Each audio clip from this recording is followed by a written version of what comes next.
Welcome, ladies and gentlemen. Adam Green here with No More News. Thank you all for joining me today, Thursday, October 30th, 2025. Halloween Eve show with a return guest that's been on many times over the years.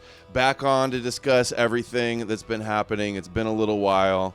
He's blown up since the last time we talked. I'm pretty sure his Twitter has maybe tripled in size up to 300,000. Been in this game a long time. We've been doing shows for like almost 10 years now. He's been at it a lot longer than that. Documentary filmmaker and geopolitical commentator back on the show. Good to have him. What's up? Ryan Dawson, bro. What's going on? It's weird when you say that you and I have been doing interviews for a decade. It doesn't seem like it. It has been, but it doesn't seem like it's been that long. Mm-hmm. Mm-hmm. I'm stuck at 306 for the whole month. You notice over on Twitter, and a lot of people will tell you this, the account's bigger than mine, everybody got nerfed. Everyone got nerfed. I did too. Mine's been flatlined. That's why I've been trying to expand more and get back on. I started a new TikTok and like started posting on Instagram a little bit.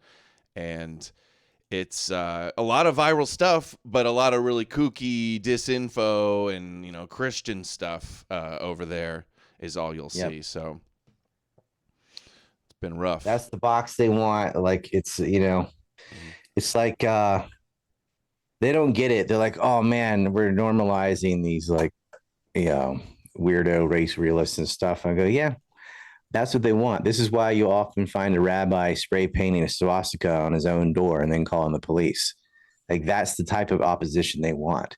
When you're not anti-Semitic, they'll just say it anyway. So if they can find someone that fits the bill, they'll amplify it. So you get your Richard Spencers, your Nick Fuenteses, your some kook like that to fill that role of the boogeyman. That's one side. And then you got your sensationalist weirdos that think Macron's wife is a man, think the earth is flat, change their Charlie Kirk conspiracy every 3 days, and that's the level of political discourse. And it's just like, I don't know. I just finished the 9/11 film, and I'm starting to think it doesn't matter. If you want clickbait and success, you just lean into the retardation. That's all you'd have to do. And I can't do that. So I noticed you've been it seems like you've been streaming a whole lot less because I used to tune in quite a bit. And I know you just released your big magnum opus documentary that I remember watching many years ago about 9/11, Empire Unmasked. Tell us about, you did a re-release of that, or you redid it? Yeah, well, we got some new info and really it just needed to be upgraded production wise, like visually. Because I made that thing by myself on Windows Movie Maker the first time. So what year did the first one come out? I think it was 2011. I don't know. So almost 15 years. That sounds about right. Yeah, something like that. And then it got kicked around because we had it on Vimeo, and I got banned on Vimeo, and I had a hard time finding a place to put it. It was banned on YouTube. Knew I couldn't put it on there. You can't even put a trailer for it on there. And they really have a monopoly. If you don't have a YouTube, you're kind of invisible. So, yeah, this one's free. It's on Substack. I'm going to put it on Rumble, Twitter, and BitChute later. But some 4 hours instead of 5. I didn't need to push to get the 28 pages unredacted because I got them unredacted. And all that stuff on the Iraq War, I felt like is pretty well known now that they lied about WMD, so it wasn't necessary. So I cut all that. But then we added a lot on the Saudi role on 9/11, added a lot on the DEA groups or art students. And yeah, it's about 3 hours of that 4 hours is on the Israeli role, about an hour on the Saudi role, and a mixture of America complicity throughout. But, the Alex Jones types, all they want to do is scream about Building 7 and nanothermite and whatever. Can I watch it? Can I do a live stream? I'll do a live stream and watch it next 9/11. Nice. Yeah, that'd be cool. Yeah, I'm gonna put the whole thing up like in November, I think. So, I don't think it'll make a difference though. I think like it's a film for smart people. So it's a dying minority. I You feel know? you. I feel that. Uh, so you've had some eye problems as well. Have you has that improved, or what's going on with the eye Yeah, situation? it's up and down. So I have wet macular degeneration, which is it's actually behind the eye, but it's pushing on the eye and leaks blood into your eye. So it makes your straight lines curved like a rainbow, and it makes things blurry. And so I get these anti-VEGF shots in my eyes, real fun. They stick a needle in your eye and they squirt this like brown orange stuff in there, and it shrinks the circumference of the veins that are pushing on the back of the eye. So you can't cut them out and you can't like stem cell them because you don't want to grow more. You want less. That's the problem. You have veins that are growing in the back of your eye and pushing Yeah, it's on like your eye. Is that behind what you're the saying? eye. Yeah, you got one that's like pushing on it, and it can go if it gets through the eye, you have no vision. It's gone. What makes the So veins do that? They like clogging or just expanding or something? no one knows. It's No one knows. it could also be the eye started moving backward or it gets elongated and pushes on the Does it vein. It hurt? might be the other way around, or it could be a bit of both. Usually people don't get this unless they're like 80 years old. Usually it's women and usually it's smokers. I'm in none of the categories and I have it anyway. Lucky me. I have a twin brother who doesn't have it. Same DNA. He doesn't have any eye problems. I would guess it's just bad luck and severe lack of sleep from getting canceled and everything, and working two jobs most of my life. It adds up. You start getting health problems, You think but like you can mitigate it. oh, so what's going on? You can mitigate it. Does it hurt or does it just mess up your vision? It doesn't hurt. It just you can't see, Yeah. which psychologically it's like fuck. What if it goes in my other eye? And it makes it very hard to read. You get double vision. It's the worst at night when at night most things are dark and then suddenly there's a neon sign or suddenly there's a car headlight or something and it cannot adjust. So I can't drive at night at all. Um, that sucks. For a while there, I had to wear shades everywhere, but um, part of the treatment, what they do is they have to hit you with this fluorescent dye, which makes your other eye unable to see too, because everything becomes ultra bright, but it lights up the grid so they can go in and see everything behind you. So you're blind for a couple of days, which sucks, man. Being blind is like a real handicap, especially if you've had vision your whole life. Uh, but it's worth it because it slowly starts to allow you to have normal vision in the bad eye. But then about 80 to 90 days later, you got to go get another one. So, and that's for the rest of your life. Is that painful? The needle in the eye shooting in the what did they shoot in again? You said It's called anti VEGF, VEGF. What it does is it shrinks the veins or whatever. okay. It's So like like an an anti-diabetic anti-inflammatory thing or in your eye. I don't know. It shrinks your veins. I can tell when it's coming too because I'll be looking at straight lines and they bend upwards for some reason. In mine, some people might have it bend downward, and people's faces shrink in, so everyone looks like a monster. Sucks. so has your streaming less because of this now that you have the documentary done, or you're Yeah, it not was a able to research combination of and read things. Like books? Yeah. I wanted less. Yeah, I can read on paper way easier than screens. Hmm. So I don't really look directly at screens or lights. And I was working on a movie. Most of my work on the movie was writing and audio, so I didn't have to look at it that much. And and also like it doesn't really matter for me on Rumble. They pay you through PayPal. I'm banned on PayPal, so I can't get paid. I was only Mm. streaming just to like stick it to the Zionist, and it's just man, I don't have to anymore. Everyone knows how the whole world's turned on Israel now. So I was like, how many dead kids does it take to wake up the masses? Well, apparently a couple 100,000, but yeah, they're on Are it. you not able to have Rumble send you a check? Like, because I don't have PayPal either. They used to. They Yeah. used to do that, right? Hmm. Like you don't have to send it to Korea. You can send it to this bank on the Native American reservations. The only thing I'm allowed on. Um, and they're like, yeah, yeah, yeah, and then they just don't. And I'll get hold of Chris for a minute, and then he'll say he's going to talk to the other people, and then he just ghosts me for a long time. And it's like only when I complain publicly on Twitter can I get their attention. And I hate having to do that. Like, can't we just like talk on DM without me like telling the world what you guys are? I'm not the only person on Rumble that's banned on PayPal. I can't be. Lots I mean, of that's us why are. Yeah. people are on Rumble. Like when you Yeah, get banned on absolutely. YouTube, you're also banned on PayPal. Like Yeah. PayPal will ban you almost as fast as Facebook. Did you watch any of the Tucker 9/11 documentary? Oh, it's absolute shit. Really? Did you watch the whole It's thing? I couldn't like when he started promoting Richard Gage stuff. I was like, okay, I thought so. I haven't seen any of it. It's bad.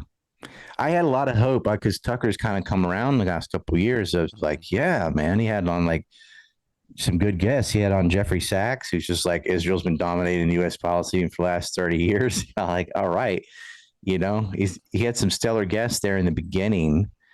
Thomas Massey. He had on Andrew Tate. He had on like a lot of anti-war voices or people who've been truly canceled and stuff. I was like, here we go. Then he had some dude on talking about guardian angels. He had, semi-flat earther Candace Owens and race realists who wants a Catholic monarchy, Fuentes. I'm like, well, what happened to Tucker? Like he had A-list guests at first. He got attacked by the demon. He talked went to full Putin, Jesus. which is like, regardless, the highest level. I mean, that's the head of a country, that. And then he's talking to just weirdos. And I thought, why? You have money, you have fame. What are you doing? I think he just has no filter. So whatever. I mean, he talked to Daryl Cooper about Epstein. That was great.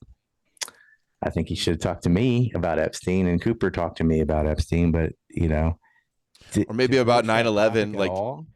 Yeah. Oh yeah. Well, He's doing a doc on 9/11, but isn't going to talk to you. And it's like everybody knows you've been one of the first ones focusing on 9/11. Yeah, he's not going to talk to me about 9/11. There's something. He's not going to talk to me about at all about anything. Trust me. Like even though people I know who know him who did talk to him about those subjects to say you need to talk to Ryan about Epstein, you need to talk to Ryan about September 11th. He ain't gonna do it, man.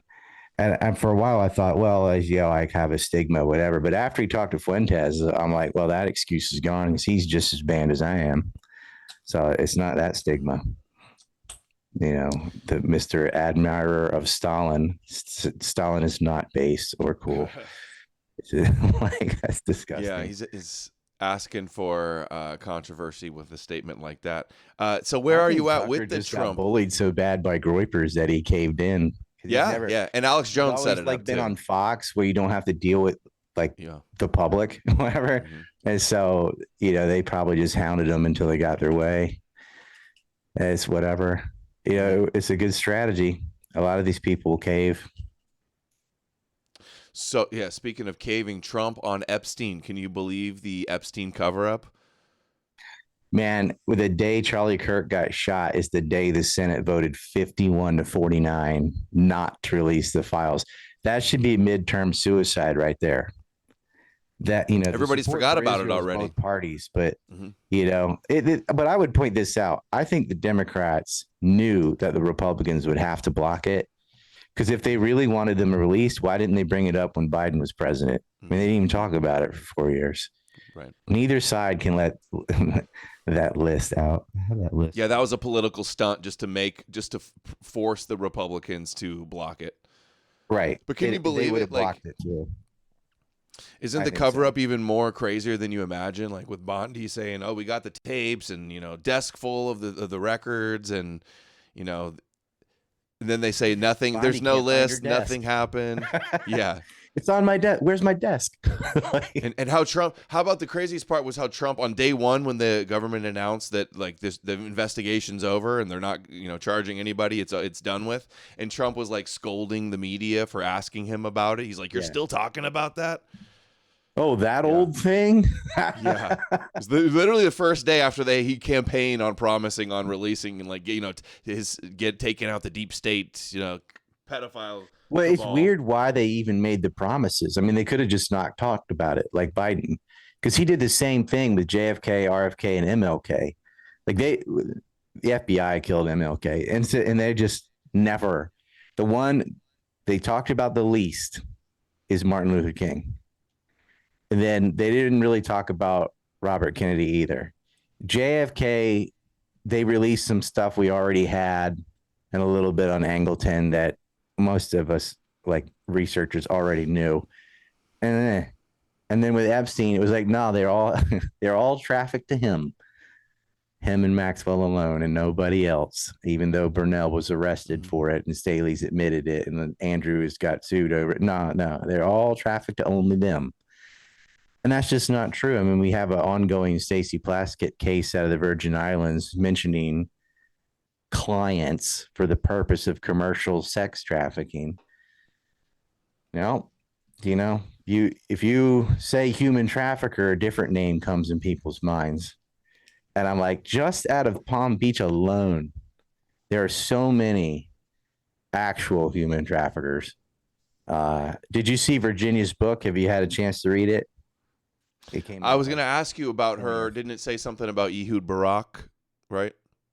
Well, it says the prime minister, but everybody knows which one that is. Like, Yeah. it's Ehud Barak, and he was, he worked with Peter Thiel and the rest of these Coopers. Right in the middle of that white map behind me that's been out for like 8 years, I have Barak and Thiel and the whole thing. And I used to have a video where I sat there and explained that whole map.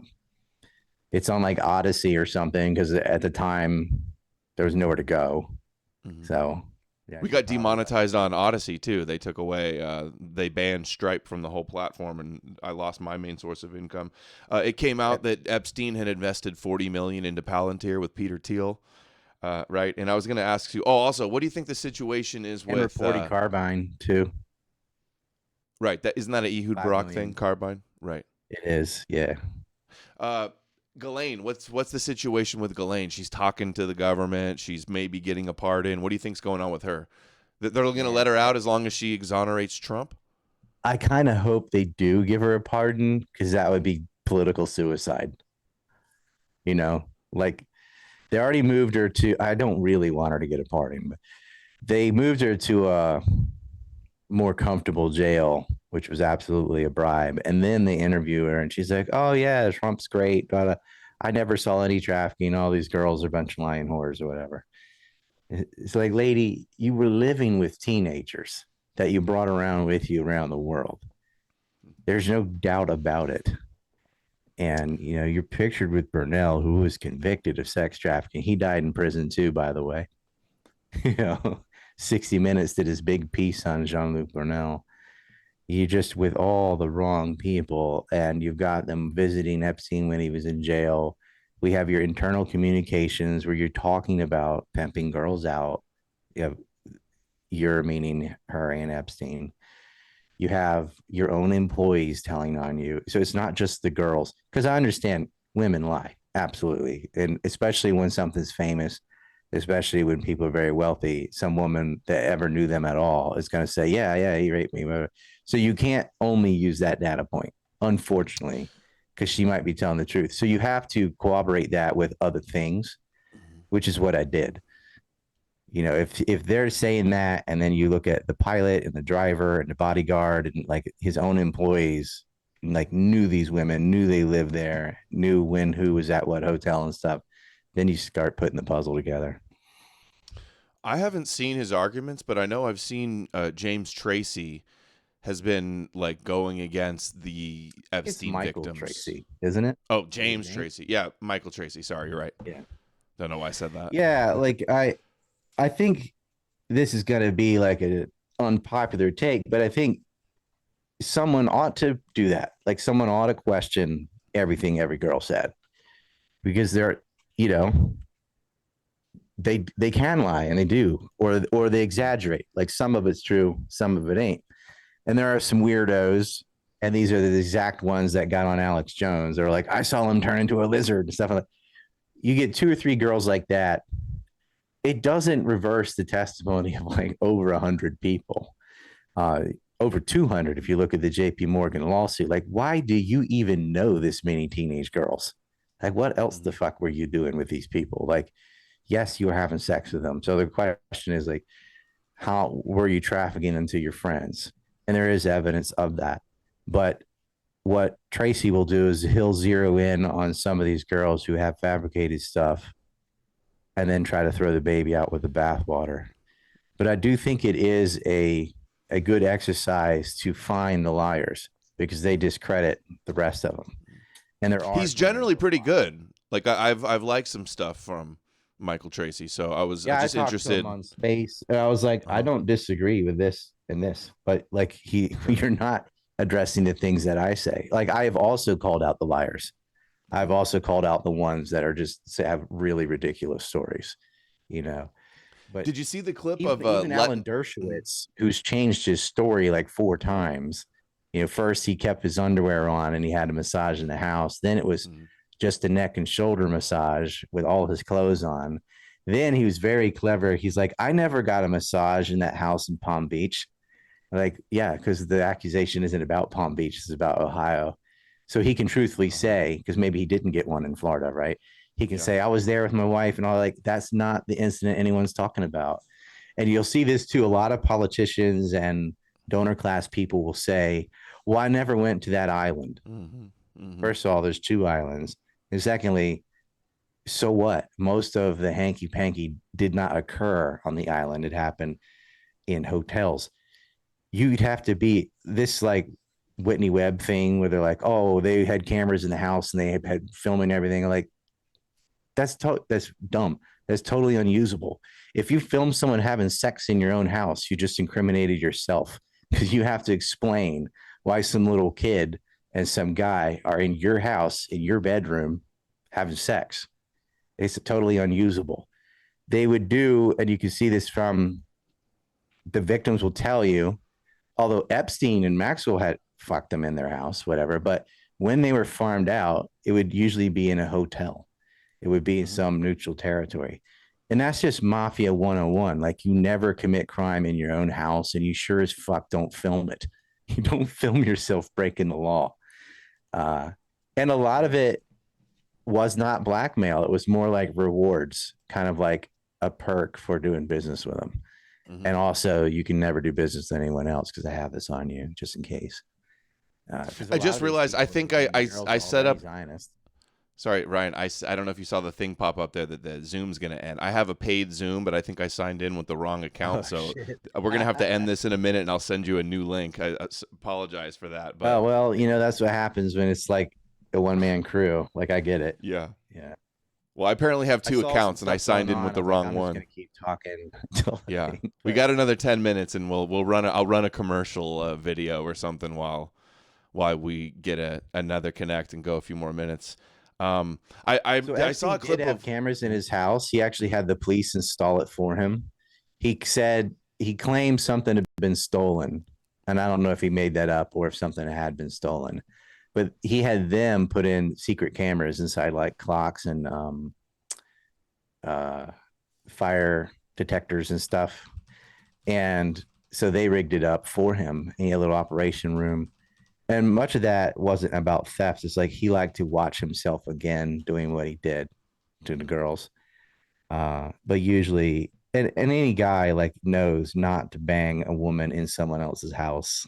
Like first thing you do is look for cameras. So yeah, someone like Epstein. He did the same thing as Kushner. He would outfit it inside hotels, and they would do it there. Sometimes it wasn't filmed. It was just like they would get them to talk about it on communications. So they'd have that email or whatever. And so they've already got them admitting it. So you don't need to film it. And some of that's really coming back to bite them in the ass. Like Prince Andrew, for example, got an email from 2011, which is after he supposedly cut off his relationship with Epstein because he had been arrested and jailed and everything, saying we're in this together, da da da da. So he's cooked. He's going to lose his titles. He's going to get kicked out of his Windsor place. He ought to be in prison, but that's not going to happen. Mm-hmm. He did have to pay $16 million, which means Charles had to pay $16 million. And it all came down to that photograph in Maxwell's house with Virginia Roberts and Prince Andrew right before they had a bath together. It's very hard to explain what she's doing there. Why is this kid in her house with you and knows a prince? Like, she didn't know you. Maxwell knew you. And she's bringing this girl to meet you all the way from America. Why? What's so special about this girl? She like really into British royalty? Come on. Like, they trafficked her, but she was one that was so loyal that they let her have one of those little disposable cameras. And that did him in. Think of it. Without that picture, they would just been her word versus theirs. He would have got away with it for sure without that picture. Yeah, I think so. Like, let me ask you about Lutnick. I saw a clip of Lutnick where he was like, Epstein was the greatest blackmailer ever, and he had video cameras, and he was, blackmailing people. And then the official story, the government tells us he wasn't blackmailing anybody. He was just a pervert himself. Isn't that kind of wild? And wasn't he the next door neighbor too, Lutnick? He does live very near the rape mansion in New York. Mm-hmm. Is it not exactly next door? That's just a little right next door is actually a Mark Epstein property, Epstein's brother's property, mm-hmm. where they would house a lot of the girls, and then next to that is Lutnick. Yeah, so he's still next to Epstein, just the other Epstein. Mark Epstein's a real estate agent. He didn't live there. It's just one of his buildings, mm-hmm. And Jeffrey would house. Usually he put like the Czechs and Ukrainians and stuff in this house, and Jean-Luc Brunel used the same place. It was like 5 stories for MC Squared models. Of course, a branch of his modeling agency was absolutely human trafficking. He's dead, and he was guilty. Somebody was murdered in that house too. A male model was killed, and it's pretty sus. I never got to the bottom of it. What do you think about Trump's bombing of Iran? Just like your way, general overall thoughts on it. Started in Tel Aviv. It's called Karen Models first. They switched the name. Which billionaire owned that one? MC Squared Modeling Agency. MC Squared. Jean-Luc Brunel. Started in Tel Aviv. Yeah. Then it went to Paris. Then it went to New York and Miami. And then it went to Kiev, Ukraine. That's where they got a lot of women out of Ukraine and Romania and stuff. They would promise them, the world, and then they just take their passport away and say, suck a dick or else. Well, the world knows Ukraine's got some beautiful women, so. Romania too. I mean, Eastern Europe is probably prime territory for European women, at least. Let's just we got 4 minutes. I don't want to interrupt in the middle before we switch gears, but I want to get your thoughts on the Trump-Iran bombing and that whole situation, and then I got a few other general topics I want to pick your brain on. But let me go to a video, and I'll shut this down and switch logins and send you another link, and we'll get this back up. Before Iran, let's get that one. It's not about the run out of time. What? Let's talk about that. Okay. Yeah. All right. I'll send you the link. I'll be right back. Sorry about this. Okay. All right. Later. All right. We're going to play this video. Jewish movement. He is the savior of the world because he's Israel's Messiah. If he failed to be Israel's Messiah, he could not be the savior of the world. Is it just too Jewish for people? Does it make them uncomfortable because it underscores the Jewish roots of the faith? Or that if they ran into Jesus in the first century, he would have looked more like a traditional Jew than like a Catholic priest or a Protestant pastor? It shouldn't trouble you. It's just historical reality. It's how God brought salvation. John 4:22, Jesus said salvation was from the Jews. What Paul is asking of his ethne in Christ is a form of Judaizing. If by Judaizing we use what the ancient term means, which is somebody who's not a Jew, who's starting to do some Jewish things. And the Jewish Jewish things that Paul is insisting that his listeners do is worship only the God of Israel. That's a very Jewish thing. No idols. He's Judaizing his Gentiles. I think they become eschatological Gentiles, the type of Gentiles who are available as narrative characters in Isaiah. And those passages of they're Gentiles who have or the Gentiles you see in Tobit who smash their idols and turn to God. Christianity as a separate thing from Judaism isn't something Paul never knew. But Paul himself, despite the rhetoric of Galatians, is Judaizing these Gentiles. He's teaching them a kind of Judaism light.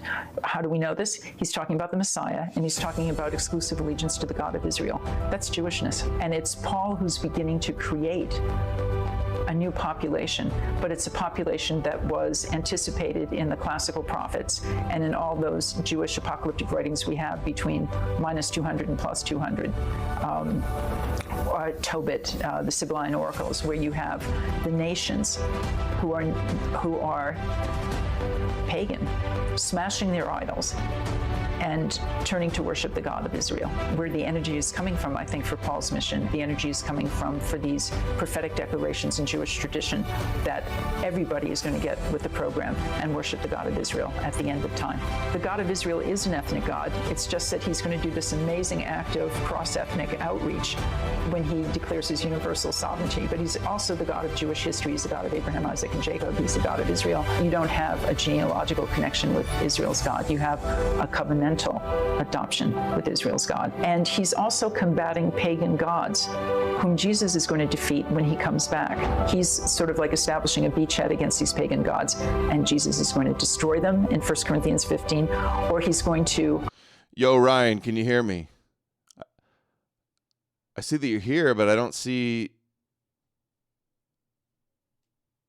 Ask to unmute. You're muted and your video's down.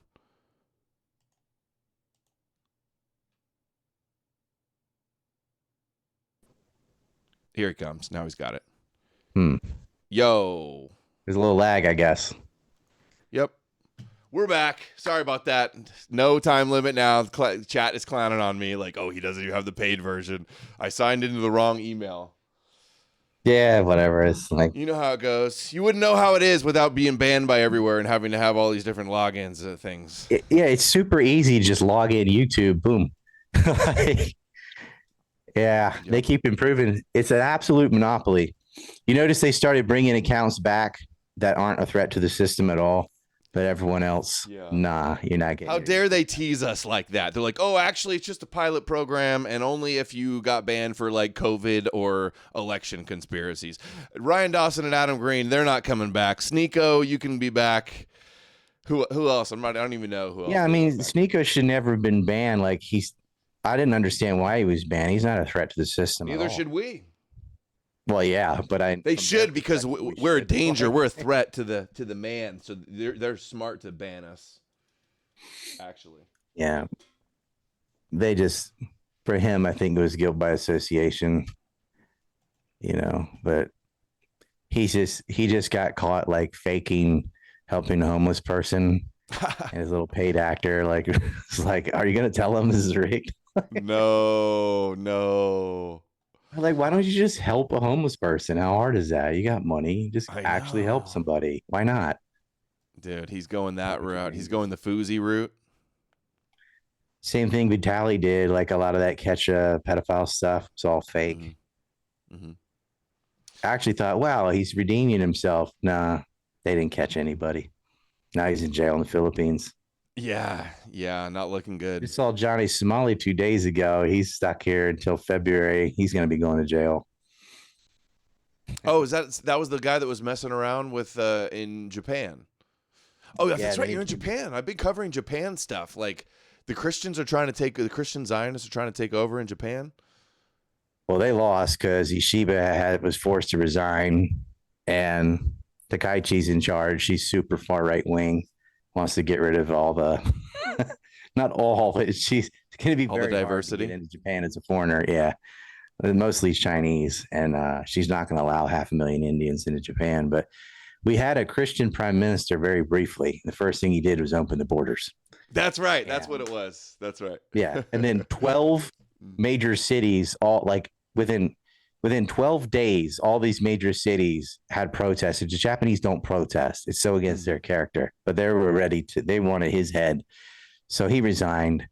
And the woman that's in now is from Nara. I know her. I've known her. She's hot, right? Is that the hot girl you posted? No, that's our environmental secretary. She used to be a model of sorts. Bikini Of sorts. Yeah, oiled micro bikinis and stuff, whatever. She knows the environment, so that won't end. This is your who now in Japan? So she's like the secretary for the environment. She got like RFK's job. Yeah, not health, like environment. Yeah. I'm proud of us. That's pagan Japan. That's pagan, secular, non-Christian Japan right there. Well, you know, they always are like, they're going on and stuff. Like, you know, like in Korea too. Somali's in Korea, by the way. I'm in Korea right now. So this is Korean on my hat. Korea's banned porn. There's no porn. It's illegal without Christianity. When Charlie Kirk was over here, he visited Japan and Korea, and he noticed, you know, it's much more peaceful than any Western nation, any Christian dominated nation. Like, we have less crime, like across every measuring stick. It's better in Asia. And he didn't realize it. Like, well, why is it like this? There's these giant blow up couches in Seoul. You can go and like bounce on them like a trampoline. He's like, this wouldn't last 35 seconds in America. Somebody would knife it and pop it. And he's right. They would. Like, you just can't have nice things because you have a bunch of animals running around. And well, it's not because of Jesus or Muhammad, because that doesn't really exist over here. So he chalked it up to like ethnic unity or whatever. I'm like, well, you can go down to Singapore and it's the same thing, and they don't have homogenous ethnicity.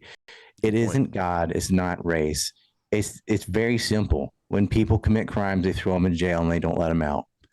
It's all you have to do. But you know, in America, you could go to jail 14 times and get out and kill somebody. Right. It's these DAs and these judges. They just let criminals out of jail. You can look at El Salvador as another example. The demographics didn't change. They're all the same El Salvadorians, whatever, Latin, whatever. He just started jailing people. He took that bottom percent that was doing all the crime and he locked them up. And now it's the second safest country in the hemisphere besides, you know, other than Canada. It's safer in El Salvador than it is in Chicago. And it's not like the demographics changed, and it's not like they got a different religion. They just jailed people who commit crime. That's all you have to do. They'll never be as safe as Japan, but there's a lot of cultural differences. So where are you at with Trump's? What's your analysis of Trump's bombing of Iran? I saw Vance just was addressing questions at TPUSA thing, and he cited that he just bombed them and didn't have boots on the ground or didn't have regime change as proof that Trump's not owned by Israel. But what are your thoughts surrounding that whole thing? You think it's over? No, they're going to have round two. So first of all, let's acknowledge this. Israel and the United States planned that preemptive attack together. And Israel attacked while the U.S. said, well, we're going to meet. Witkoff is going to go there on Sunday, and we're going to negotiate this stuff out about the non-existent nuclear weapons. And then on Friday, Israel attacks. So while they're kind of lulled to sleep by saying, we're going to meet about this on this day before that meeting takes place, because they thought, oh, they'll do it after that meeting doesn't work. No, they hit them before. And America knew Israel was attacking. They knew. They provided pretty much the entire Air Force comes from the United States, all the F-35s, F-18, 15, 16. It's all American. It's all paid for by American taxpayers. You know, you got to pay for Israel's military and their healthcare system. So they did this preemptive strike on Iran, and the kind of sales pitch, which is totally not right and not true, and they know it's not true, sort of like WMDs in Iraq, was to say that Iran was about to build a nuclear bomb, or that they had already have one, and they're about to build a delivery system. That isn't true. And they're like, oh, it's in Fordo. It's under this mountain, da-da-da. And that's all they had to say is like, well, we got to get them there before they get us here. It was the same rhetoric as 2003. So Israel goes, what Israel really wants to do is disable Iran's ability to aid Hezbollah and the Houthis, who are the only real resistance to total annexation in greater Israel. So they start bombing Iran, assassinated nuclear scientists, assassinated officers. They thought if we hit them really hard, wipe out their officer class, and get air superiority, they won't be able to pull their ballistic missiles out of the mountain to fire at us because we're already there. Like, if you pop out, we'll shoot you, type of thing. But Iran moved a lot of its air force to Pakistan, parked it there to preserve it. Israel was able to disable the air defense systems with cyber warfare and drones and things inside the country, and they were able to kill scientists and they were able to kill officers. But within 12 hours, Iran had reorganized, did have ballistic missile systems, I guess they didn't know about, and was able to fire and hit Israel. The first couple days, they had to overload their defense grid. So they fired a lot of trash and drones, because what the Israelis would do is for every incoming missile, which is pretty cheap, they'd fire like 20 anti-missiles, and they blew through their wad really quickly, firing. It's kind of like playing war with a deck of cards and somebody's got a king, so you just give them a 2, like, fine, you took my 2, whatever, you save your big guns for later. That's what Iran did. And so they would spread it out 50 a day. And they're like, why aren't they firing like hundreds a day? Because Iran was thinking this war is going to go on for months and months. So they were like, we want to be able to hit them every day. And they hit their military facilities. They closed down Haifa. They actually hit a Mossad training ground in Tel Aviv, because Israel does have human shields and does mix of stuff. They're like the headquarters of Mossad is downtown Tel Aviv, right? Remember they said that? We're like, okay, yeah, well, human shield much. What's it called? There's like a hotel or something on the upper floors. Like, they're really underneath like real human shields. Mm-hmm. And, they've got their air raid shelters and all that. And and Jews were not letting the Thai workers and stuff down there. They're like, no, this is for us, not you. Wow. So a lot of them left. A lot of people got scared once they could finally get hit back, and they went home, because most of these, I call them trans Semites, are from Europe. Why? Because they're not Semitic. Like, they're.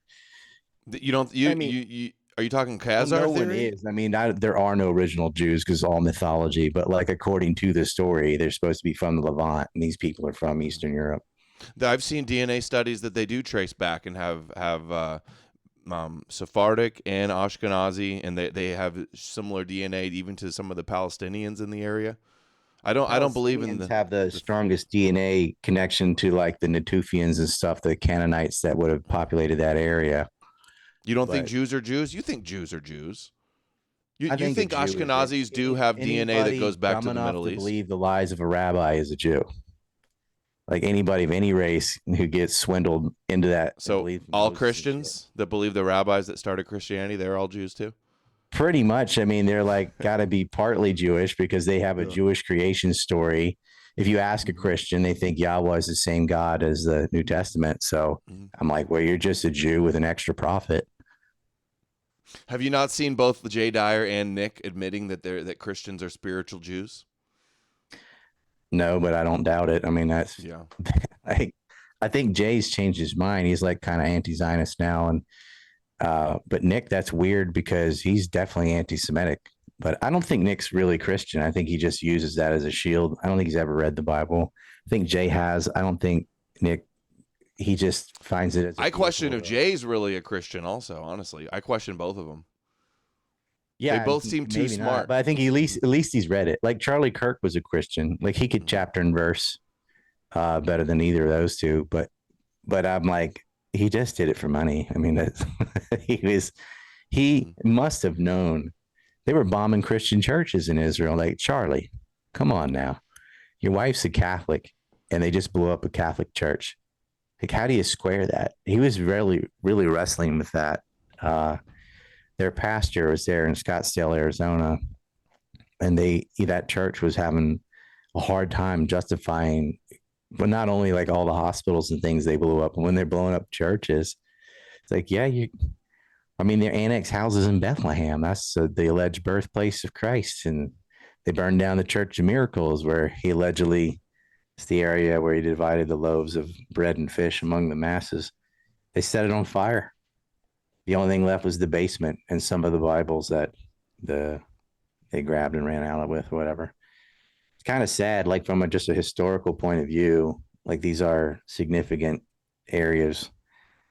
Even with mythology, I think that stuff's important. Like just from like, I wouldn't want that to happen. I saw these giant Buddhist statues blown up in Afghanistan and all this stuff in Palmyra that the ISIS destroyed in Syria. That's a loss for everybody. You know, I wouldn't want. We have the Epic of Gilgamesh preserved. It's in the Korean Writing Museum. It's on loan, but it's here right now. Pretty cool. That's the pre-flood story that Noah's Ark copied. I'm not for erasing history in the past. Either. Even I'm very anti, Abrahamic religions, but I don't want to see all the churches, burnt down or anything crazy like that. Of course not. Yeah, no. When Notre Dame caught on fire, I was really sad. I was like, wow, that just from architecture alone. Like, I was bad because I was there right outside and I wasn't able to go in because they were doing construction when I was there. You were there when there was a fire in Notre Dame, huh? After, yeah, good one. The Dome of the Rock caught fire the same day. I mean, what a coincidence! Really, I don't remember hearing that. Yeah, they attacked the Dome of the Rock on the same day. It was a fire from an attack too, not just like an accident. Well, it was an oil lamp. Yeah, oil lamp. Okay. Yeah, Jewish lightning. Yeah, the second Hanukkah miracle, the lamp burns down the Dome of the Rock in Al-Aqsa so they can rebuild their temple. Oh, I thought. What do you think about Trump's? What do you think about Trump's peace deal? Peace in the Middle East. Dude. Let me finish on Iran. So Trump ends up going in, like Israel starts losing the war. Ballistic missiles are hitting Haifa. Mm-hmm. They've run out of ballistic missile defense systems. People always say they ran out of missiles. No, they had those. They didn't have enough firing mechanisms. Iran was taking out the anti-ballistic missile defense systems, the Patriots and THAADs and stuff, but David Sling, Arrow 1, 2, 3, and Iron Dome, they were getting decimated. And that's hilarious to hit a ballistic missile defense system with a ballistic missile. Let's just say that's funny. And so they needed a timeout. That's when they called Dad, and they're like, Dad, we're losing. So Trump goes in and bombs Fordo, and he declares it a great victory and all. He tells Iran ahead of time, like, look, we're coming. We need some face-saving way to create an off-ramp. And he's like, and you're going to accept this, or we're going to bomb you. We're going to erase you. So Iran had to. I mean, they fired like 14 shots at Qatar, but the U.S. knew ahead of time and cleared everyone out, and the U.S. bombed, and that was their off-ramp to be like, okay, the purpose for the war that you're building nuclear weapons has been taken care of because America went and took them out, even though they never existed. Therefore, we can stop. And it gave Israel a way to end it. But the two of them kept firing at each other until the very end of the day. And then Trump's like, knock it off. So they did. But Netanyahu was on the phone begging Trump to do something to end the war. What he wanted was a full U.S. invasion in Iran. And we're like, we're not doing that. Really? Because not because delusional. It's because they can't do that. Like they would not win. Like you cannot, they aren't prepared to send in the army to subdue 81 million people in a mountainous region who are highly, we can't do that. So we'll bomb them from the air, which is what he did. And it's kind of a timeout. And they just like, okay, they just went and bombed Qatar, bombed Lebanon, annexed the West Bank, blew up Gaza. But Israel will get that war going again, and they will lose again, and the U.S. will get dragged into it.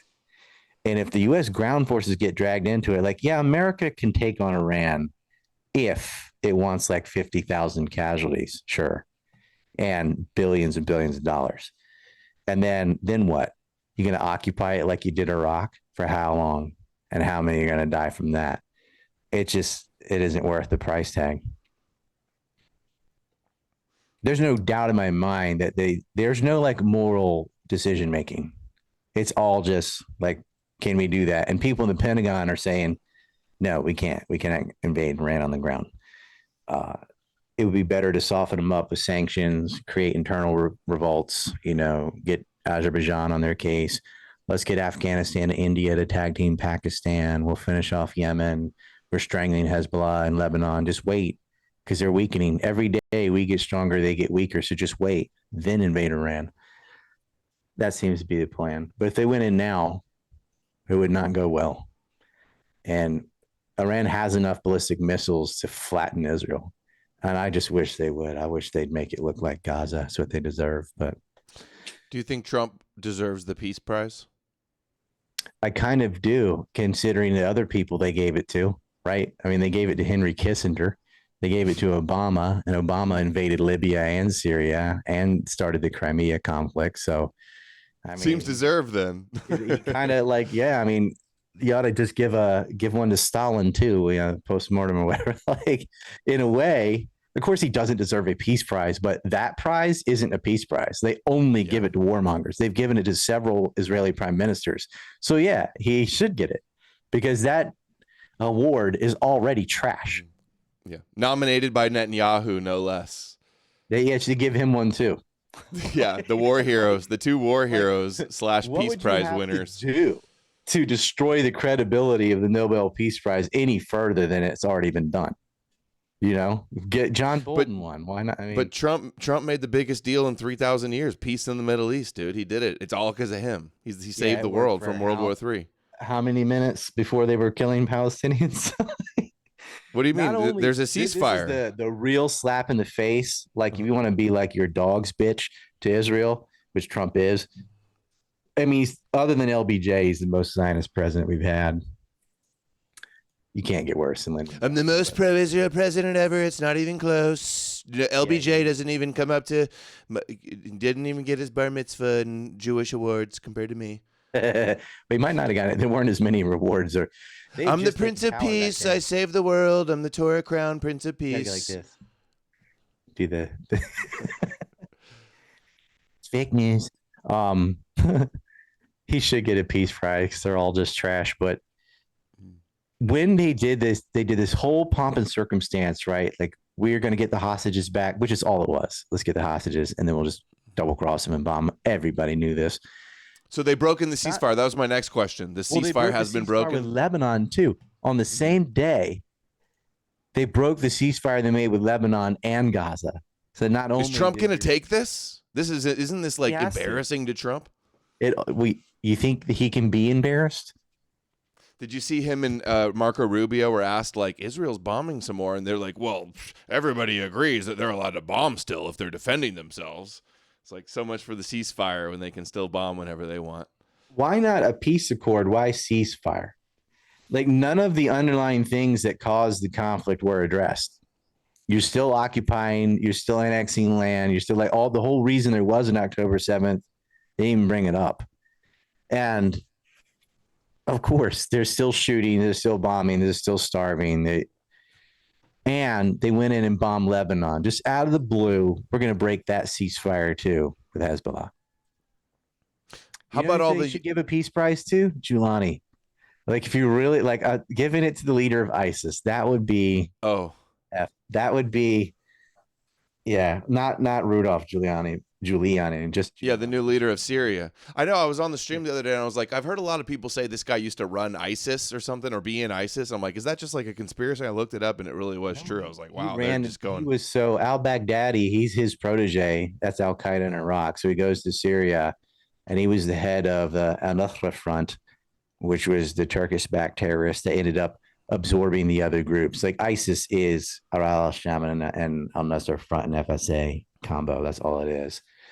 And yeah, he is a terrorist. I mean, he chopped off heads. He killed a 12-year-old Palestinian, put his head in a pickup truck. Like, I remember all this. I remember doing they're all deleted, but I did all these Syrian updates with Andrew Illingworth. You probably saw some of them. It was like, for what? I mean, they're just going to lie at the end of the day. And this is part of the script. I mean, Netanyahu had a script: get rid of Saddam, get rid of Assad. Like, he wanted to topple the secular nations first because they're a threat. Secular nations. The new Middle East and the Avraham Accords. You've seen Trump joking about Avraham instead of Abraham. How funny is that? He called Netanyahu the president of Israel. Oh, that's funny. How crazy was Trump at the Knesset when he said, Mary Adelson, I ask her, which do you love more, America or Israel? Could you believe that? I mean, why is a foreigner able to give hundreds of millions of dollars to a U.S. president? That's treason. Freedom. She's a patriot. Yeah. J.D. Vance had to address, they asked him about Miriam Adelson too. He's like, it's no secret that she's pro-Israel. It's like, But why I was going to ask something else too. From an Israeli. Yeah. How about at the UN though? I want to get your take on the UN. All these different countries condemning Israel for genocide and occupation and recognizing a Palestinian state. What was it, like Australia, Canada, France, England? They're all acknowledging a Palestinian state. Your take on that?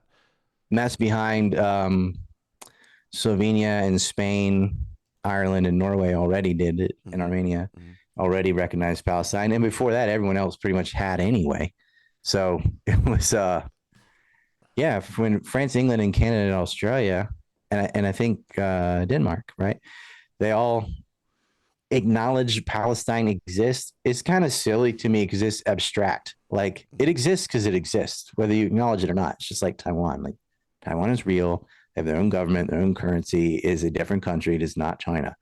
But they're all and act like, oh, we don't, it's not confusing. Only a government could have this ambiguity of the existence of the thing that everybody knows is there. Like, who are they bombing if it's not Palestinians? So they're saying, well, what they really did is a two-state solution. So they wanted you to acknowledge that Israel's also a state. I said, okay, well, what are the borders of that state? Undefined, right? Because they're mobile as they go in and they annex more of the West Bank.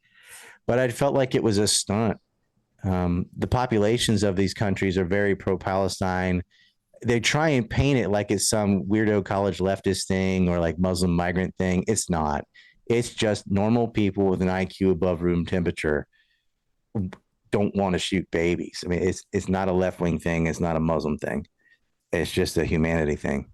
Normal people really don't go for God gave them the land. I think that's a big thing too. Like, okay, God gave you the land, chosen people. Like, let's quit. Well, their supporters believe that. I mean, it's called Israel because that's Israel means one who wrestles with God, and the entire thing is based on the Jacob story where Jacob wrestled with an angel or Jacob wrestled with God himself, and then was blessed. You know, he hurt his hip, and the sun was coming. Kind of sounds like a demon more than an angel, like he's afraid of the sunlight, right? He only wrestles in the dark. Oh, you know what the Kabbalists think is that angel that Jacob wrestled with was the guardian angel of Esau, which is Satan. Yeah, I think it would be more fitting to be Satan. This whole story of Satan being a fallen angel is copied from the Ishtar mythology. It's not in the Bible. They only mention Lucifer once in Isaiah 14, which it's actually talking about, it's an allegory about a Babylonian king. Satan is Satan. He was never an angel. Satan is Satan. Satan is Yahweh. He is the devil. He created him. It's his controlled opposition. He created him. He allows him to live and operate and does a role. It's bullshit. Everybody blaming everything on it's satanic, it's Luciferian everywhere, it's demonic, and all that does is scare people towards it's Jewish, exactly. Jewish like boogeyman. It's not the devil. Like, these things aren't real. These things they're real in the way like money's real. Like, physically, money's just paper, but it's not just paper because it's accepted as a currency and you can get things with it and stuff. And like, yes, the devil is not physically a reality, but the belief in him is, and the rules and stuff from Yahweh are. Like, these beliefs exist. It's a reality. So when I say devil, it's just Judaism. Like, Yahweh is evil. Like, he has human sacrifices. He kills all the firstborn children of Egypt. He sends fiery snakes to kill his own followers. He flooded the whole world and killed everybody except for one family.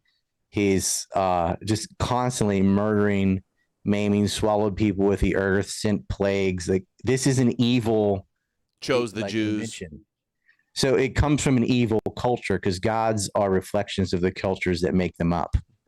And the culture that made up Yahweh is a sick society at its root. And then it reinforces itself because if you have a sick deity that demands obedience, ignorance, And that whole thing, like, it's a war on knowledge from the creation story onward. Like, don't eat off the tree of knowledge, the tree of knowledge of good and evil. That's bad. You're supposed to be an ignorant, obedient slave. Like, this is complete inverse of basically every other religion ever made. Usually says, no, truth is a good thing. Knowledge is a good thing. Not in Judaism. It's obedience is a good thing. Don't try to be like the gods. That's the Tower of Babel story. They punish them for knowledge. Sodom and Gomorrah, they punished them for knowledge. Garden of Eden, they punished them for knowledge. Like, the whole thing is shut up and obey. And they're never about truth. It's all about deception. Jacob, that gets in the wrestling match with the devil or whatever, all he does is lie. He lies to his blind father. He takes advantage of his brother when he's in a situation where he was starving and he took his birthright. He lied to his employer. He lied to his concubine. He has a concubine. He lied to her sister. He lied to Rachel. He lied to Leah. All he does is lie. And he is chosen to be the founder. He changes his name to Israel. Israel's not a land, it's a people. The bloodlines of Israel, the one who wrestled with God, is the 12 tribes of Israel, even though there's only really 2. That is like the foundation of Judaism is based on a serial liar who just went around because they don't see lying as wrong. They think it's cunning. They think it's clever, like Machiavellian stuff. It's okay for them to lie because we're evil. Yeah, the whole religion is based on deception, obedience, and ignorance. When it's funny because these like Judeo-Christians are like, I thought Christ was supposed to be based on truth, charity, and forgiveness. But your Judeo is based on deception, jealousy, and revenge. It's like a complete inverse. Now, obviously, Christians don't behave that way. I mean, the Pope himself made a proclamation that divided the whole New World between Portugal and Spain, and they went around slaughtering millions. So the hell with love thy neighbor. But at least it said, at least there's some parts that you could cherry pick in the New Testament. Like, well, this is a good, like, I could agree with this value without all the supernatural stuff. But the Old Testament doesn't have one redeeming sentence. It's just disgusting. It's like, of course you end up with Israel. Of course you end up with a society that shoots babies and rapes prisoners and blows up hospitals. Have you ever read the Old Testament? Then you go look at the Talmud. No, bro, like, Zionism has nothing worse. To do with Judaism. How many times have we heard that? Zionism has nothing to do with Judaism. You would even have Jews without Judaism. It would just be people. They made a self-alienating faith that divided the whole earth in the Jew and Gentile, or Jew and Goy. They think you're cattle. It's all about conquest. You read Samuel and the Book of Kings and all that, and Daniel's not even a real figure. They made him up. Daniel is whatever. Like, all of it's made up. There is no Adam and Eve. There was no Moses. There was none of these things. They're all fictional up until about Jeremiah. That's a real person, but it's all conquest. It's all kill your neighbors, steal their stuff. In Moses' own books, I mean, Deuteronomy is probably the most disgusting books in the Bible, is that and Leviticus. Like, it's insane. And then you get the Talmud, which is just, wow, it does get worse and weird. Zohar and stuff with the masturbating ghost and whatever, like setting your poop on fire, just dumb, weird stuff all throughout. But I mean, the Old Testament has a talking donkey and a man living in a whale's belly and making the sun stand still, even though the earth goes around the sun. A lot of the firmament, excuse me.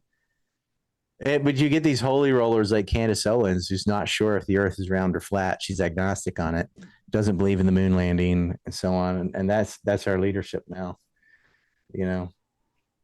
What do you think of the Charlie Kirk conspiracies and Candace lately? They're horrible. It's like, I can absolutely see Israel farming out to Antifa to kill Charlie Kirk if he was like, if it's true that he was starting to sway. But Mossad's never going to put a guy on the roof. That's stupid. Just use an expendable. And there's plenty of people that hated Charlie Kirk that you could farm that out to. And you look at the other shootings with FBI spooks in Discord, like the Buffalo shooter and stuff, that's what they did. So that's a perfectly reasonable conspiracy. But man, they'll say anything besides the guy on the roof filmed with a gun. They're like, it's not him. It's an exploding microphone. It's a trap door. It's a shot from behind. It's tunnels. It's whatever. Anything. The palm gun on the arm. Oh yeah, palm gun, NATO weapons, all this. Like, look at the flash, the camera flash. He doesn't have an entry wound in the back of the neck, the back of the head, or anything. He only has one wound on. He has one entry wound on his neck. His neck did not stop a bullet. That was Andrew Kovik's. He's this Christian holy roller that want to be like, Charlie's bones stopped the bullet from hitting the person behind him. It's a miracle. Like, no, it's not a miracle.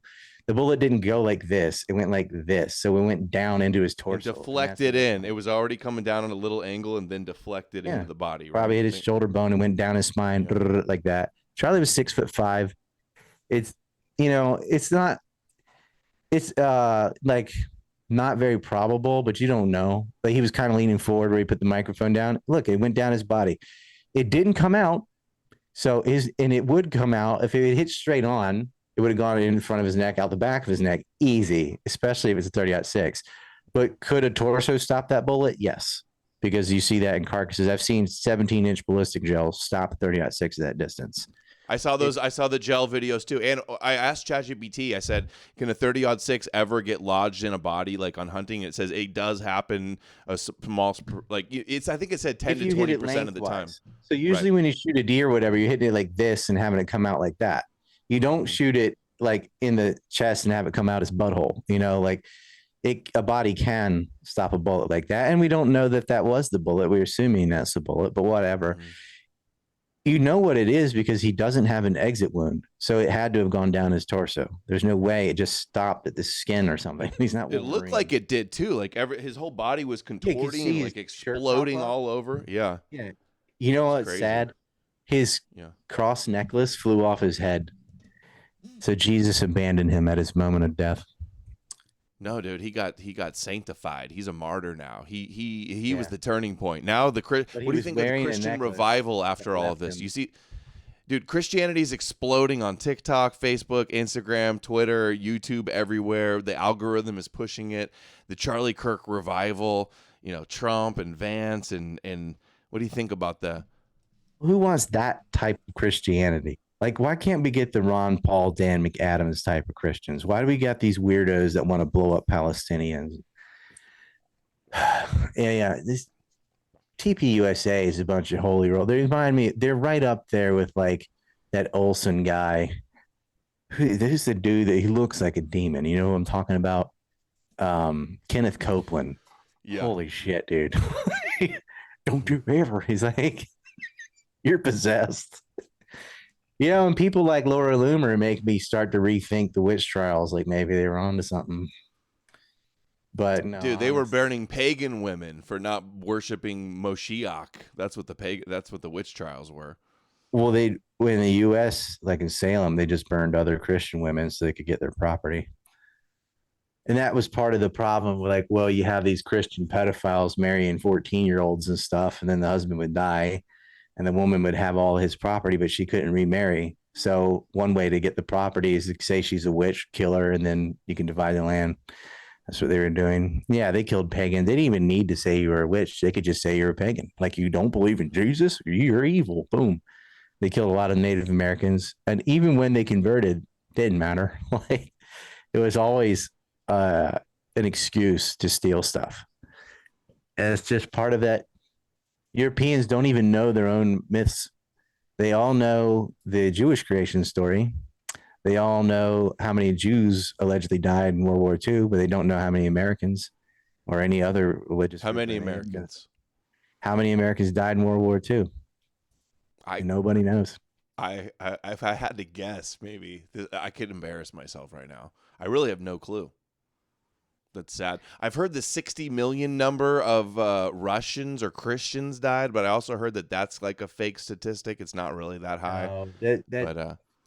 But is it even a million? People total might have died, but most of them would have been Chinese and by the communists. Is it less than 1 million Americans died in World War II? Under 1 million, slightly under 1 million. And okay, I'm close then. Yes, but I mean, the biggest brunt, the Russians lost the most, and then Germans and Japanese. if Mossad, could we go back to China? Like, I don't think you have to count Mao's conflict as not part of World War II. It's more of a result from it. So I would say, yeah, Russia lost the most. China ended up taking the torch and winning eventually. But a lot of Russia and China's deaths weren't intentional. It's not like death by bullet. It's death by starvation. And it's because their policies didn't work. But I'm pretty sure they intended for their policies to work, and they didn't. So they end up starving. I mean, central planning is a big L. But, they believed it. They thought it would work.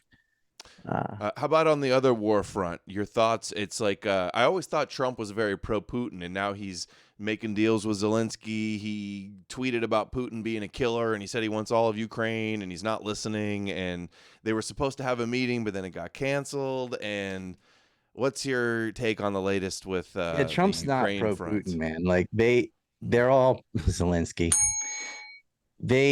He kind of said stuff like, I'll end that war in 24 hours, blah, blah, blah. He's lying, He said that was a joke. They questioned him on that, and he's like, oh, you believe that? I was just kidding. That was just rhetoric. It's hyperbole because it's not going to be 24 hours. It just means quickly. In New York talk, that means I'll get it over fast. You think he's mad that Putin isn't like making him look like a deal maker and a hero and being difficult? I mean, why would Putin take a deal when he's winning the war? Like, he's going to get all that land anyway. So why is he going to make a deal? Yeah, they just tried to pressure China to try to pressure Russia to end the war. It's like, you guys had terms offered to you 3 times and you rejected it. Now that you lost Kupiansk and your army surrounded and you're having tens of thousands of Ukrainian soldiers surrender, now you want a deal. Well, you've lost all your leverage. You're not going to get a deal now. They're going to borrow the air defense systems from Europe. So NATO's going to throw in its last bits of Patriots and stuff to prolong the war a little bit more. Well, Trump too, not just NATO. Trump's backing it too. Trump's backing NATO also. He's not. Oh yeah, of course. Yeah. I mean, well, actually, hasn't Trump said like that he'll sell NATO weapons that they can give to Ukraine? Isn't that the latest? Right. He's going to give them.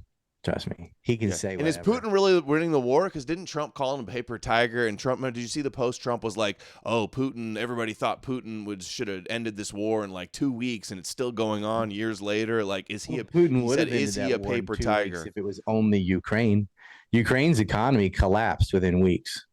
But it's not Ukraine; it's NATO. He's fighting like Ukrainians. Like, people are people. There's nothing special about the French that make them better fighters than Ukrainians. Whatever that. It's the weapons. A person, you give the same weapons to Ukrainians that the British have, the French have, Americans have, and they can fight just as well as you, probably better. They probably had a rougher life or whatever. Like, it's not like, oh, we have way better training. They're Nazi war machines, according to Putin. I'm just joking. They have Nazi symbols. They're not. I know. I'm just. That was a joke. How about Trump threatening that he's got like advanced nuclear subs off the coast of Russia?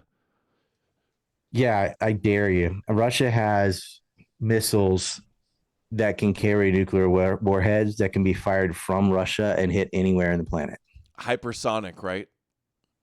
Well, they're nuclear powered, which means they can fly infinite distance. They could drop out of space and land on DC. So that you lost the nuclear war. That's it. It's a weapon. You think America would lose the nuclear war? But Trump subs. He says we have the best subs. We don't. It's the sub. We have good subs, but the subs. That's not okay. Russia. Trump said they're more advanced than anything. Who has a bigger landmass? Right. If you're talking nuclear war, things are just going to get right. Who's dug in and who has a bigger landmass? Russia. The U.S. You wipe out the coastal areas. It's done. It's over. And nobody wins in a nuclear war. And to say the N-word, to threaten them with nuclear subs, they're like, okay, well, they will nuke you too. They have a dead hand switch. You nuke them, you get nuked. And guess who has more nukes? Russia. Thousands of more nukes. Guess who has bigger? And China too. And they're allied with China, who has like almost as many, right? Russia and China have way more nukes than us in the West. Russia alone has more nukes than the West. Russia and China have more nukes than America and all of their allies put together. You could add India. It wouldn't matter. They have more nukes than everybody. Do you think that this is a likelihood, though, that any of these are going to be fired off ever? Or are you a nothing's ever happens guy? Do you think Trump's going to make a deal with Putin finally and end this? Because they're talking. It seems like that could be on the table here soon. Trump was like, I stopped 9 wars and the biggest deal ever. That was actually harder than Russia and Ukraine. Couldn't just this end with another meeting? Well, it could if you got rid of Zelensky. The thing is, Zelensky's not going to accept anything. He still wants Crimea. I thought they did agree, though, and Putin's the one that didn't agree to the latest it's deals. the opposite. Putin said that they want the Donbass, Kherson, and Zaporizhia, which they kind of de facto have anyway. They're in control of right now. In the war, but you got to get out of that little pocket of Donetsk. You got to get out. And you cannot join NATO. So you can't join NATO, and you're going to have to cede this territory to us. There was even a negotiation where some of the elements in Ukraine were like, okay, you can have Donetsk and Luhansk, and you can have Zaporozhye, but we're not giving up Kherson. At least the side of it on the north of the Dnieper River is staying Ukrainian. But Zelensky comes in, he's like, no, we want all of the Donbass, Zaporozhye, Kherson, and Crimea. Like, dude, Crimea is gone. It's been gone since 2014. So he's just to the last Ukrainian. He's a little racist Jew that is, made himself a billionaire off the war. You got to get rid of him. If you're going to have any serious negotiations or settlement, Zelensky can't be. Didn't it look like Zelensky was out? Remember when Trump and Vance were like, scolding him for not being thankful in the Oval Office? It looked like it was. Yeah, I'm so surprised that they made up after that. The whole thing looked like, why don't you wear a suit? So, because what happened is they had like completely agreed with him, and then they turned the cameras on, and Zelensky starts asking for even more, and that pissed them off. They're like, dude, we just went over this. At least the Trump administration is talking to Russia. Like, Biden did not even have communications. I don't think Witkoff. Yeah, that's absurd. That is absurd. Yeah, like not even having a phone open, like not even having a channel open. That was worse. And so, and I'm splitting cunt hairs here because they all suck. It is better than Biden. At least there is the potential for communication and some kind of deal eventually. At least he's trying to say he wants to meet and settle it. Right. Yeah, his donor class, his Epstein clients, they don't want it. They don't care how many Ukrainians die, and they want to kill Russians. And they know that they were able to take the rest of Syria, for example, because Russia was handcuffed to Ukraine and NATO and couldn't come to the rescue. And so their terrorists from Turkey went in and took over Syria. It's like Russia didn't do anything to stop Assad's fall. They couldn't. I mean, they got enough. They can barely. I thought they were winning the war, though. I thought they were winning, and they're not winning the Ukraine war. They're not winning the war so much that they can start another war against Turkish mercenaries. They are holding on to the land that they have already taken and occupied, though. Yeah, so the Russian war strategy is not coloring in the map like a video game. That's what people think. Oh, winning the war is like when you get more territory.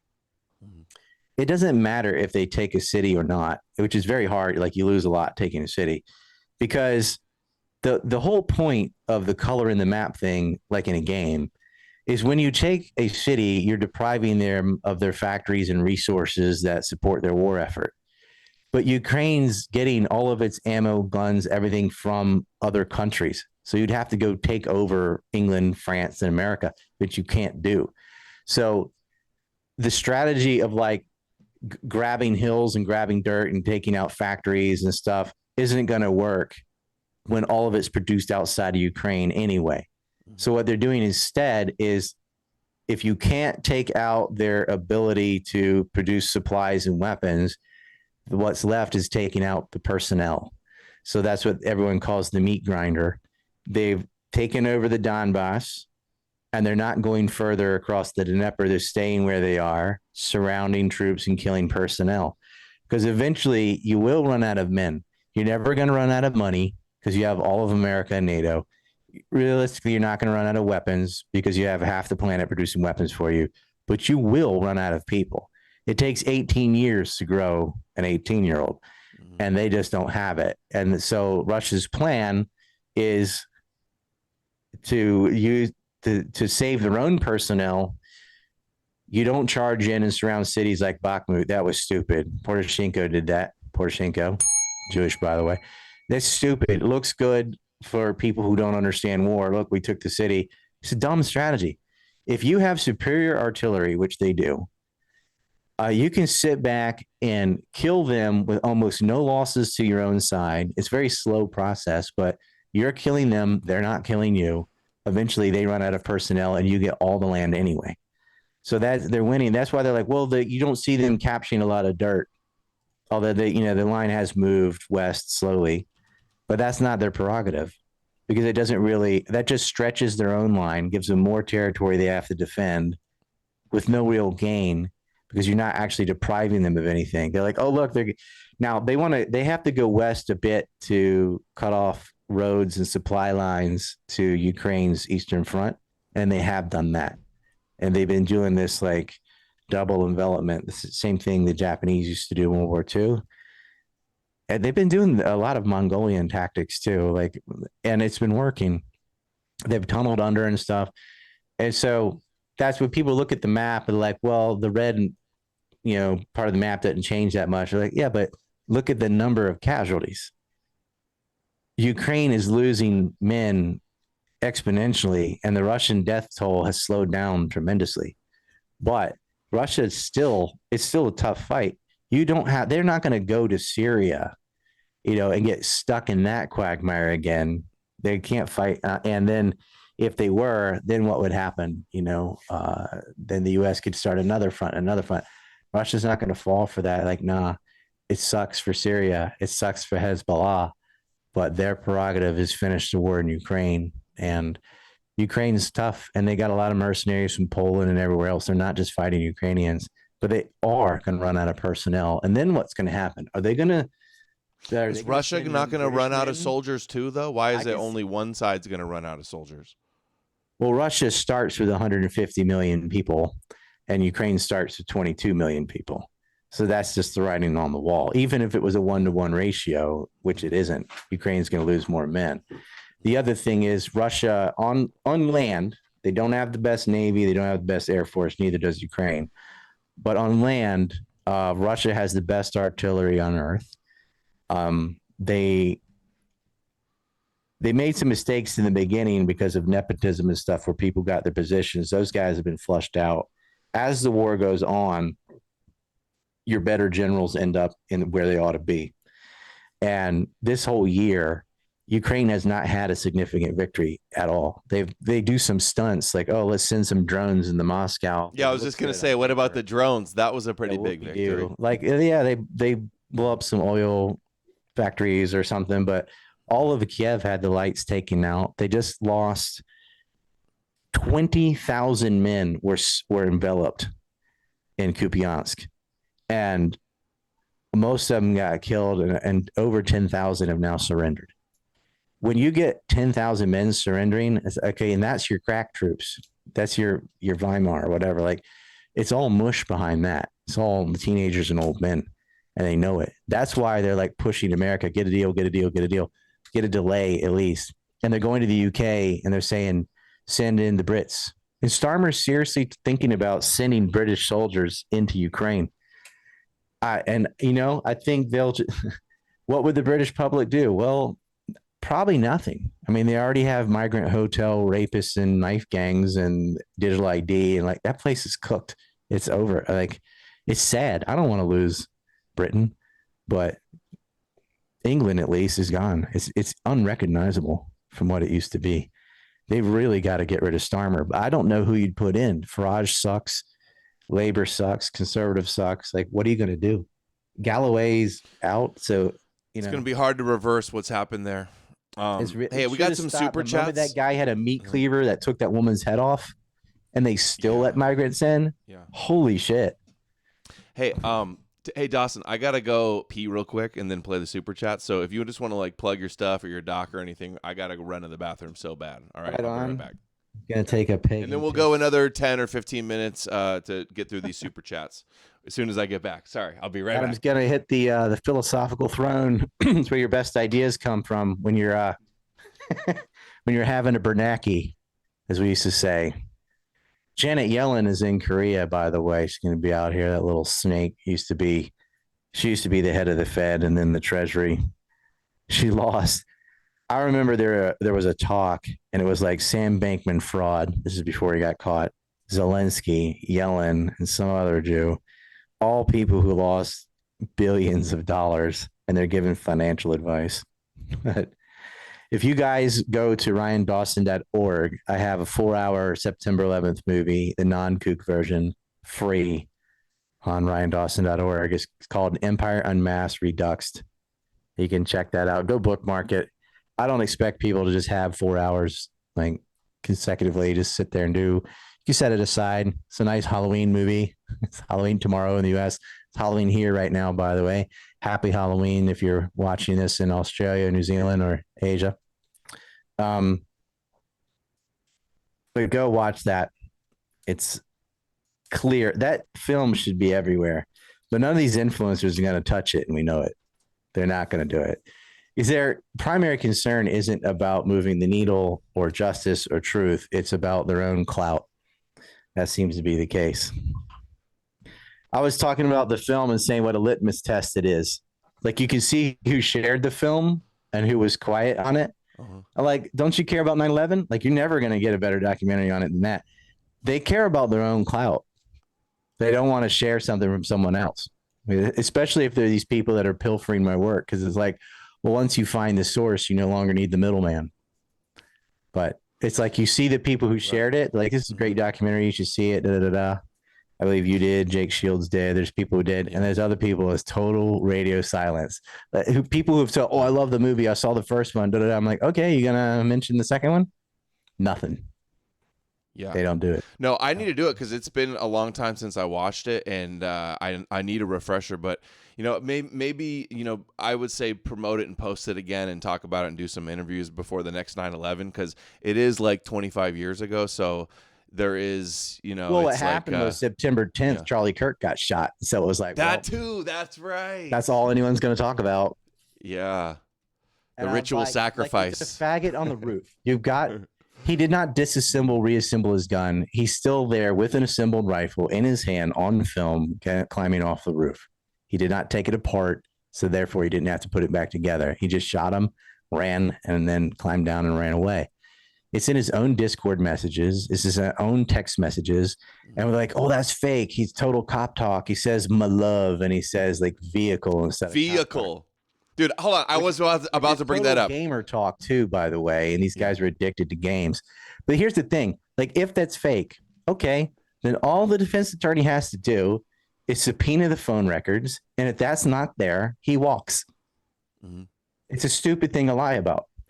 Yeah, and unnecessary. You already got him with the palm print, and he's on film, and his own family's helped turn him in. Like, he's already cooked. You don't need these messages. Those messages are real. And he did say my love and stuff because he says that in Discord. He said they have his Discord. They had audio chat. They have all that now. Mm-hmm. So, the autopsy is going to come out. The bullet's going to still be in his body. They're going to release all this Discord stuff. And everybody who's doing all this cuckoo conspiracy shit is going to suck a dick. But they're not. They're just going to be like, it's fake. The FBI is faking everything. Mm-hmm. Like, if he has an entry wound anywhere on the back of his head, back of his neck, whatever, you have to get all the EMTs, you have to get everyone at the hospital, the surgeon, the pathologist, his own wife. And he had an open casket because they're Catholic, so no one saw this, right? They all see the big one on. Everyone knows that the neck was hit. No, she's on it too. Erica Kirk on the back. There's film of the back of his head too. He doesn't get shot from behind, but they're obsessed with this because, like, well, he can't be shot from the front because everything has to be JFK. Everything has to be conspiracy, and they got to be the little detective and figure it out. Mm-hmm. Sometimes it's just a faggot on the roof. Mm-hmm. Yeah, I mean, a lot of leftists were celebrating it too, and it's not like they don't have leftists were saying it was going to happen access to weapons before he got shot. Yeah. Charlie knew it was going to happen. On the vehicle thing, this is so funny. Okay, I saw a TikTok this morning, a guy breaking down. Candace made a video, and she was like, look, this shooter was pulled over, and he said car, and nobody says vehicle but cops, so it's fake. in that same video, when the shooter was talking to the cops, he also did say the word vehicle. So her whole argument fell apart in the video where he said vehicle. And people are saying, oh, nobody calls each other my love. It's funny that you say that, because my wife has had my name in her phone for like as long as we've been together. It has said my love for me in the phone. It's such so a that's weak funny argument to say that. no one talks like that. I'm like, oh, I'm sorry. Do you know these people? You don't know how they talk to each other. A lot of gamers say vehicle. Tyler says vehicle to a police officer another time when he was pulled over. It's in the Discord. It's in his text messages. And like I said, if that is fake, then you'd have to get on his phone and put it there and have it timestamped and everything too. Because you can get a forensic expert in there and look through the phone. If those messages are not there, then a lot of people are in trouble, and he walks. There's no reason to lie about it. Like, he did it. They'll just say his lawyer's in on it. They gave him a public defender, and they're in on it too. Did you see the theory about, also I covered the other day, there's I think Jimmy Dore. The Google searches. People were searching things like months before. Not Did true. you see that one? Yeah, I did. I went to Google Trends and I typed it in. I looked at France and I looked at the US. There is nothing in July. It's all from September 12th onward, all of it. But even Jimmy Dore's fallen for this crap. I'm like, dude, it's easy to fake a screenshot. And this type of shit sandwich is on purpose, because any actual researcher would say, oh, really? And they would go to Google Trends. They would type in Charlie Kirk and they would type in Tyler Robinson. Then they'd type in Tyler Robinson, Charlie Kirk, all variations of that. And there's no mention of it in July, August at all. Not in DC, not in France, not anywhere. But like, look at this spike. I'm like, somebody took a spike from September 12th. Then they erased the bottom half and they put the July stuff there. That's all. And then they stuck it on Twitter, knowing that the candy conspiracies and stuff would all jump on this. I'm like, this is verifiable. You can still go on there and look at this. Am I able to add images? I actually have these. You know what else I've noticed too? I just started a new TikTok account, brand new, and the algorithm is pushing. And remember, Ellison, the Jews forced TikTok to sell so the Zionists could take it over. And now all of the most viral videos are Charlie Kirk conspiracy videos, or like kosher Christian, like disinfo conspiracies exploding all over TikTok. Same with Twitter. Like, look, Candace kind of woke up late. You know, she was there with Charlie celebrating moving the embassy to Jerusalem, all that. She used to be a diehard Zionist Christian retard. And then she got red pilled too quickly, which is often you see this is the case, where they just start believing any alternative ever, because I'm like, she's not even sure the earth is round. And I think she believes it. I think every time she gets a new one from her tips and the people are just feeding her shit on her tips, she thinks it's real, because she's not a researcher and she's not smart. So she's just going to be like, oh, yeah. And she promoted the tunnel crap, the tactical gear guy. Eventually, I counted 28 days after he was dead. She finally said, okay, he was shot from the front, but by Tyler, and not by that gun, and not by this and not by that. She has to admit that he's shot from the front, because there's video of the back and there's no entry wound. And there's no video of a bullet leaving or anything either. So finally, she at least admits he was shot from the front, but nothing else.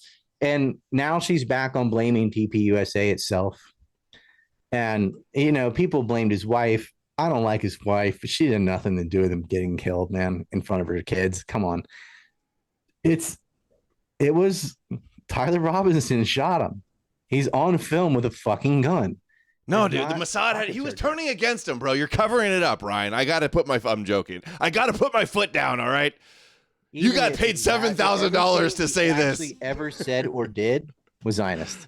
Yeah. He's like, well, and he said to Tucker, blah, blah, blah. I'm like, yeah, Charlie Kirk's a con man and he tells you what you want to hear.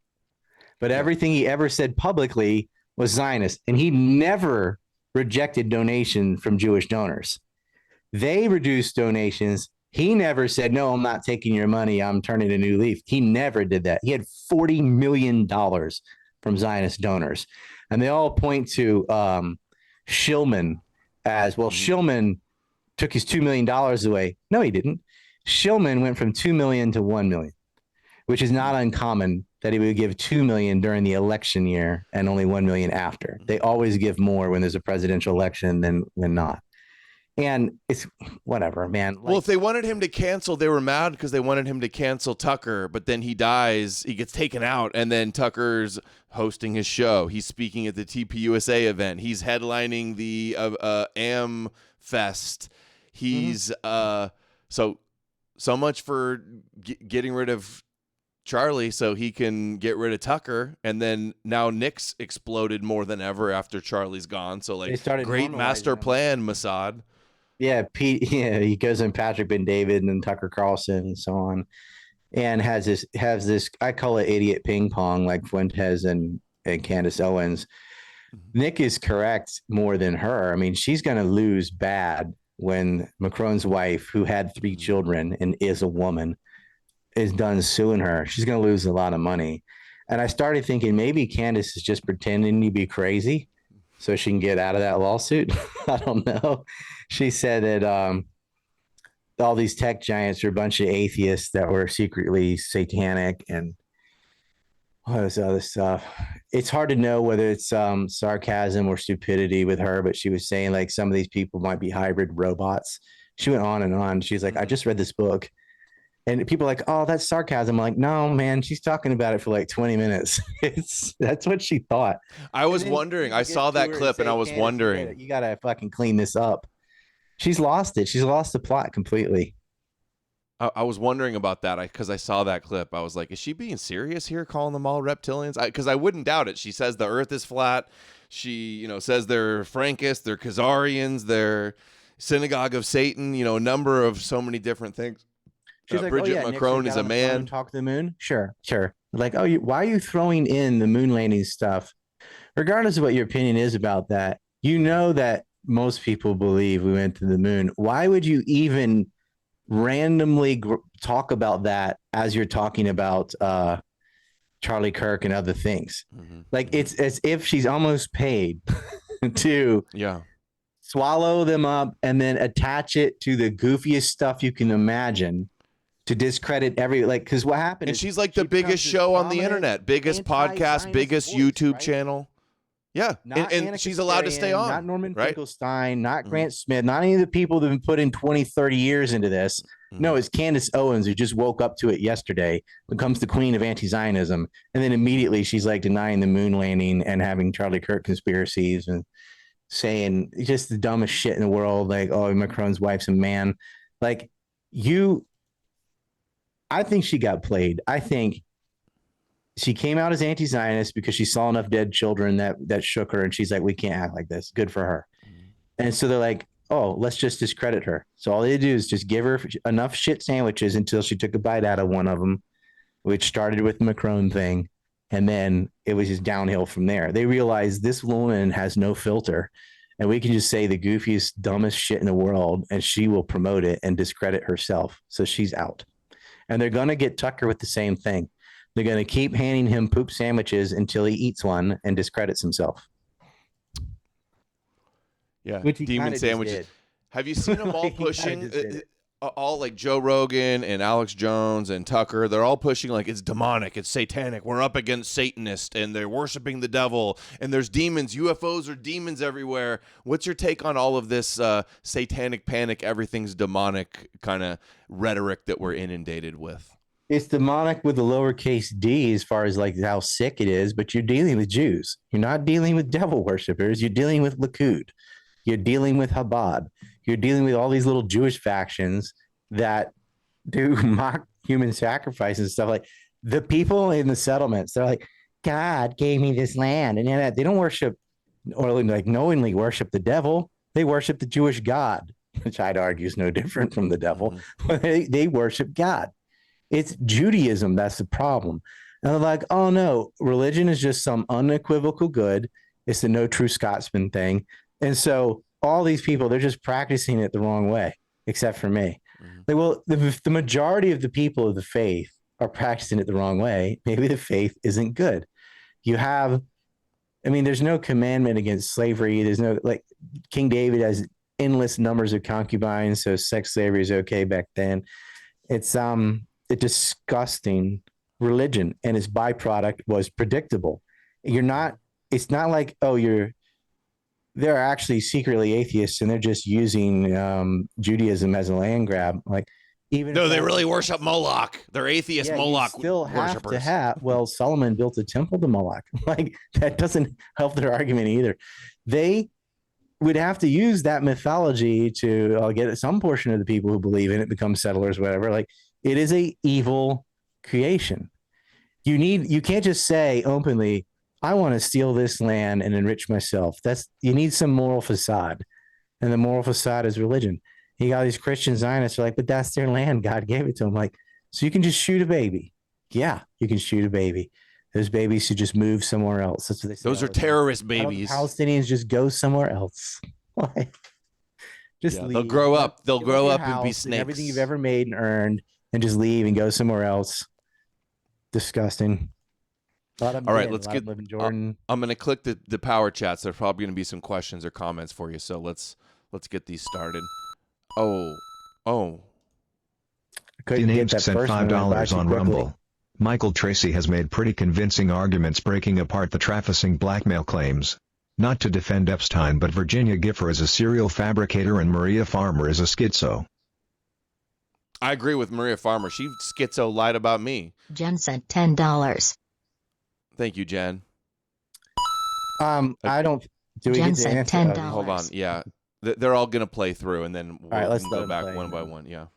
Zornderidum sent $5. Great discussion, guys. My first girlfriend was Japanese. I'm going to Japan one day. It's on my bucket list for sushi.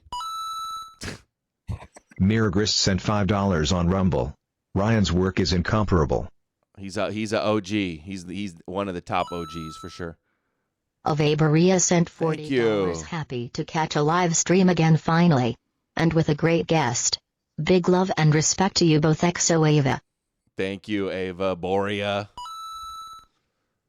Watch the Collapse podcast sent $5 on Rumble. I was watching Dawson 9/11 docs when I was like 12 in 2008. Great Redux, Ryan. Now redo spinning squirrels. Yeah, me too. You too, back in the day. War by Deception. I watched that too. Before Empire. Spinning squirrels. Yeah. There's going to be a squirrel thing coming out soon. Oh, okay. Wasn't one of those. Hold on. Let me stop this. And oh shoot.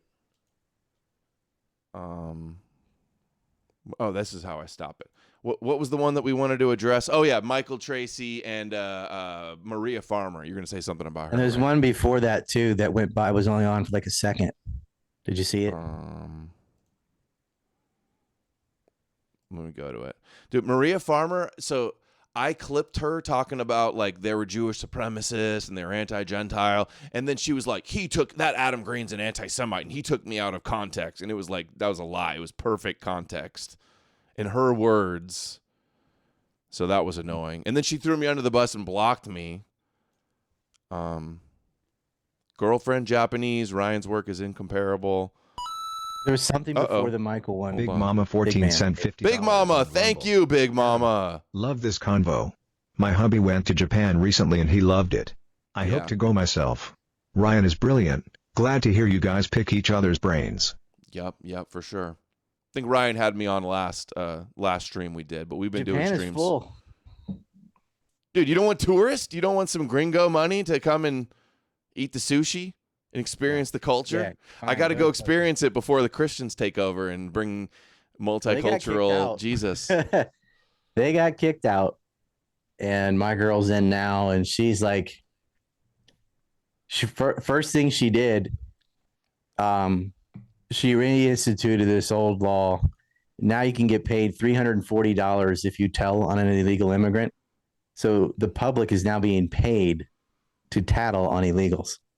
She reneged on like 20,000 Chinese visas, business visas. She just kicked them all out. Based. The new political leader, you said, did that? Or your wife? The new prime minister. Okay. Akaichi, she's from Nara. And she's the only thing she hates more than foreigners is gays.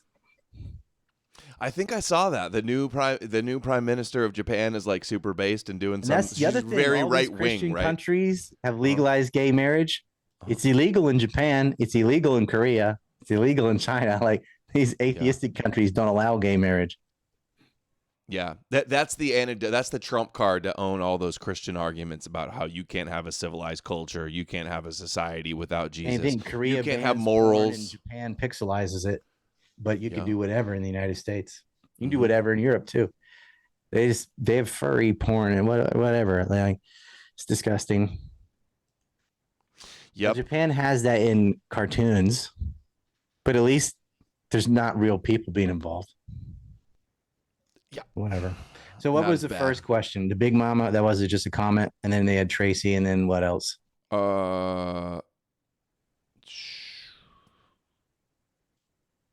Introducing me to Adam's show. Oh wait, hold on. No, I don't know. I don't think that was it. All right, so Maria and Virginia was what the question was on. So Virginia's the one that died, or was that Maria that died? What is this? Brother No, BD sent Virginia's- $5 on Rumble. New Japan Prime Minister is Shindo. She is a former heavy metal drum emoji drummer and was interviewed on Baby Metal's podcast. yeah, she's got a antique car at a museum in Nara too. She's pretty cool. Like, and she's hired. Her cabinet is based as hell. Japan is back because the Christian guy wanted to import 500,000 Indians, 500,000 Pajeets. That would have destroyed the country. It's like, no, we will poop in the toilets. Have you seen that clip I have of E. Michael Jones where he was like, I talked to a Japanese woman and she said, like, we don't want to adopt Christianity because then the Jews will take over our culture. It's crazy that he admitted to that they are aware That's like exactly that. what happens. Like the kind of Christian you're going to end up with is the one that serves those that own Western media. Yeah, they'll be Zionists. That'll be a bunch of Zionists. China's having some Zionist churches they're having to like try to shut down, and they're growing over there. I remember there was a show I watched, Shogun, and the whole plot was like the Catholic Church and the Protestants were there fighting, and like some of the leaders in Japan were converting to Christianity and trying to impose Christianity. They got to nip that shit in the bud. I think that's pretty much what happened. Like, not everyone associates Yeshiva's shittiness with him being Christian, but some of them have figured it out, and it was like, nah. We do. They got rid of this Christian cult leader in Japan and Korea also. So Asia's on a comeback because they realized like they did the same thing to Europe. I mean, they just opened the borders, they start free hotels, all that crap. Japan got mad when they had 47 migrants. Not 4,000, not but like 47. They got angry. But when they started saying we're going to have work visas for 500,000 Indians, that's Tokyo is bad enough. Like I'll walk down, I'll see like 4 or 5 foreigners, and I'm like, what happened? What happened to my country? I haven't seen a phobic gaijin because it's rarely people like myself. It's always these like weebs with these turtle backpacks and anime shirts and stuff. I'm like, get the fuck out. Like, you fetishized weirdo. You're the tallest and most masculine man in all of Japan. Just joking, dude. This is Street Fighter 2. Me and Ryan, Street Fighter 2. Huh? Ken and Ryu, Street Fighter 2. That's our show today. Yeah, Ryan's a big guy. He did karate too. We met in L.A. a couple of years ago. Big dude. I used to teach jiu-jitsu. I was big when I'm from like 19 to 29. I was pretty jacked, but there's some big dudes in Japan. Like Asians are tough, especially Mongolians. But like you look at like even like the Muay Thai fighters, the little dudes in Thailand, they'll fuck you up. They will break your leg, these kicks and stuff. And then Japan with the judo and the sumo wrestlers are huge. You're talking about 500-pound people and stuff. And the Mongolians are just kind of got to get headbutt through a wall. The Koreans are tall. The Korean height average in the U.S. is only like a half inch apart for the men. Proper pagan, proper non-Christian eugenics going on there with their creating their Yao Mings. Yao Ming just doesn't get created by accident. They know what they're doing over there. That was eugenics. They took 2 basketball players. I know. No, for real. I don't know if you. I'm serious. I know. Yeah. And bred them together and made a super player. Yeah. That was in China. They know the way. It was great. I remember Shaq saying the guy's too tall. I'm like, oh, and you did not just say that. That's what everybody said about Shaq. Mhm. Shaquille's great. Yep. You ever seen Shaquille O'Neal story of when he goes to the zoo and looks at the gorillas? Yeah, I remember Every time Owen they always Benjamin. turn around like, I heard about that from Owen Benjamin, yeah, because he made a cartoon or a joke about it, and then got canceled from, got banned off of Rockfin, and it was a whole big funny Rockfin thing. banning people. Yeah, he banned him for calling Shaq a gorilla. Well, I mean, you look at him. Yeah, Even the gorillas got confused. There was some albino gorilla that like went and hit the wall. It was like he said it was like 9 feet tall. I doubt it was that big, but it was like trying to crack the glass and get at him. Gorilla at the San Diego Zoo just broke the glass the other day. Really? I saw that actually in the news. Yeah, it charged it and broke it. From which side? All right. Oh, so Virginia, good question. I think, good question. So I don't want to forget this question. So Mhm. a lot of these girls that got abused, I give them a lot of slack because so many people have like betrayed, like got their trust and betrayed it over and over again. That they're like get a little schizo, for lack of a better word. They're like, I trust this person. They said this and da, da, da, da, da. I think in her case, like she got canceled out of a pretty big payday from victims because of the comment about Zionists. And so, of course, she's going to be like, that's out of context, because that is exactly why she got canceled. Well, I think that was in actually the liar. context of that was she was having a lawsuit with Dershowitz too, so, and he was calling her an anti-Semite. So, but still, I got thrown under the bus when it's like, you're the one that said those things, not me, and they were true and important. Yeah, I wish I would have told them, don't talk to anybody till all your lawsuits are over. That's what I would have said, but. Because that is the thing. Like, if you say anything about the ones who are actually in power, you're going to get canceled. You're not going to get your payments, whatever. I should know this, but are they both dead? Because didn't Maria have a brain cancer? She's alive. Okay.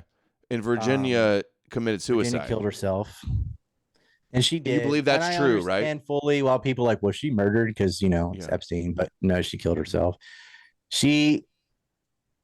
Let me explain her situation, because people are calling her a liar, this and that, because they're like, oh, she lied about a car accident. Da, da, da, da. That's not what happened. She was in a bus hit a car that she was in. That did happen. And then she said from the hospital, like, I've got days to live. And people were like, the accident wasn't that bad. True, the accident wasn't that bad. She wasn't saying her days to live were because of the accident. She was saying she had days to live because her kidneys were shot. Her kidneys were shot because she'd been self-medicating with pain pills for decades.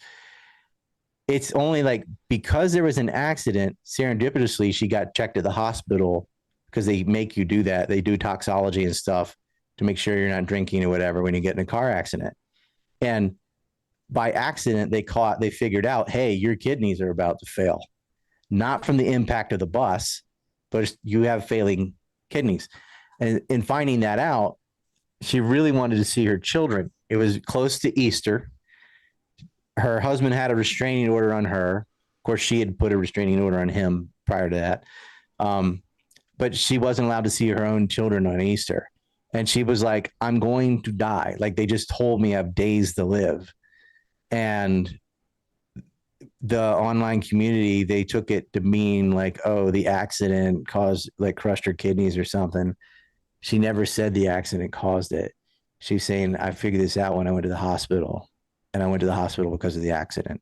But anytime you have a problem that has like A, B, C, layers of, like, you have to retain this data, this and that. Little nuance. Brains, like, they can't understand accident, hospital, pill abuse, discovered. That's too many data points.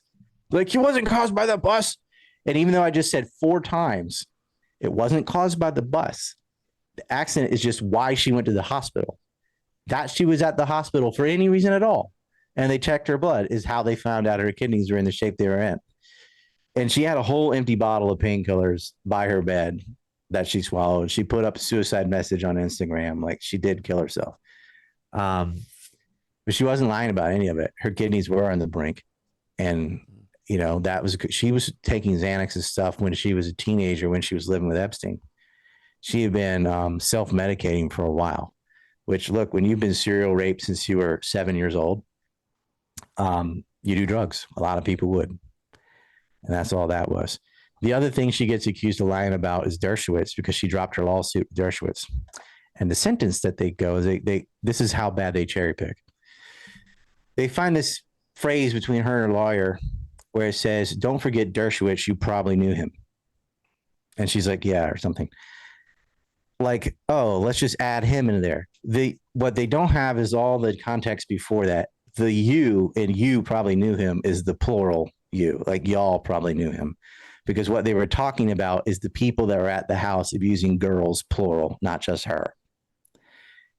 She sued those who were famous enough for her to know who they were. Many of the men she got farmed out to, they're not like Bill Gates or Prince Andrew. It's just some weird scientist guy. She doesn't know who he is. Like, she had to discover who Glenn Dubin was. These idiots used their real name, and she remembered it because he had a pregnant wife at the time, and he had to go massage. She massaged Ava Dubin while she was pregnant, which is memorable. It's a weird thing to do. And then fucked her husband right there in the living room on a rug at the hotel. And the communications between the Dubins and Epstein are clear. They were also there when Bill Gates was with Dubin's daughter.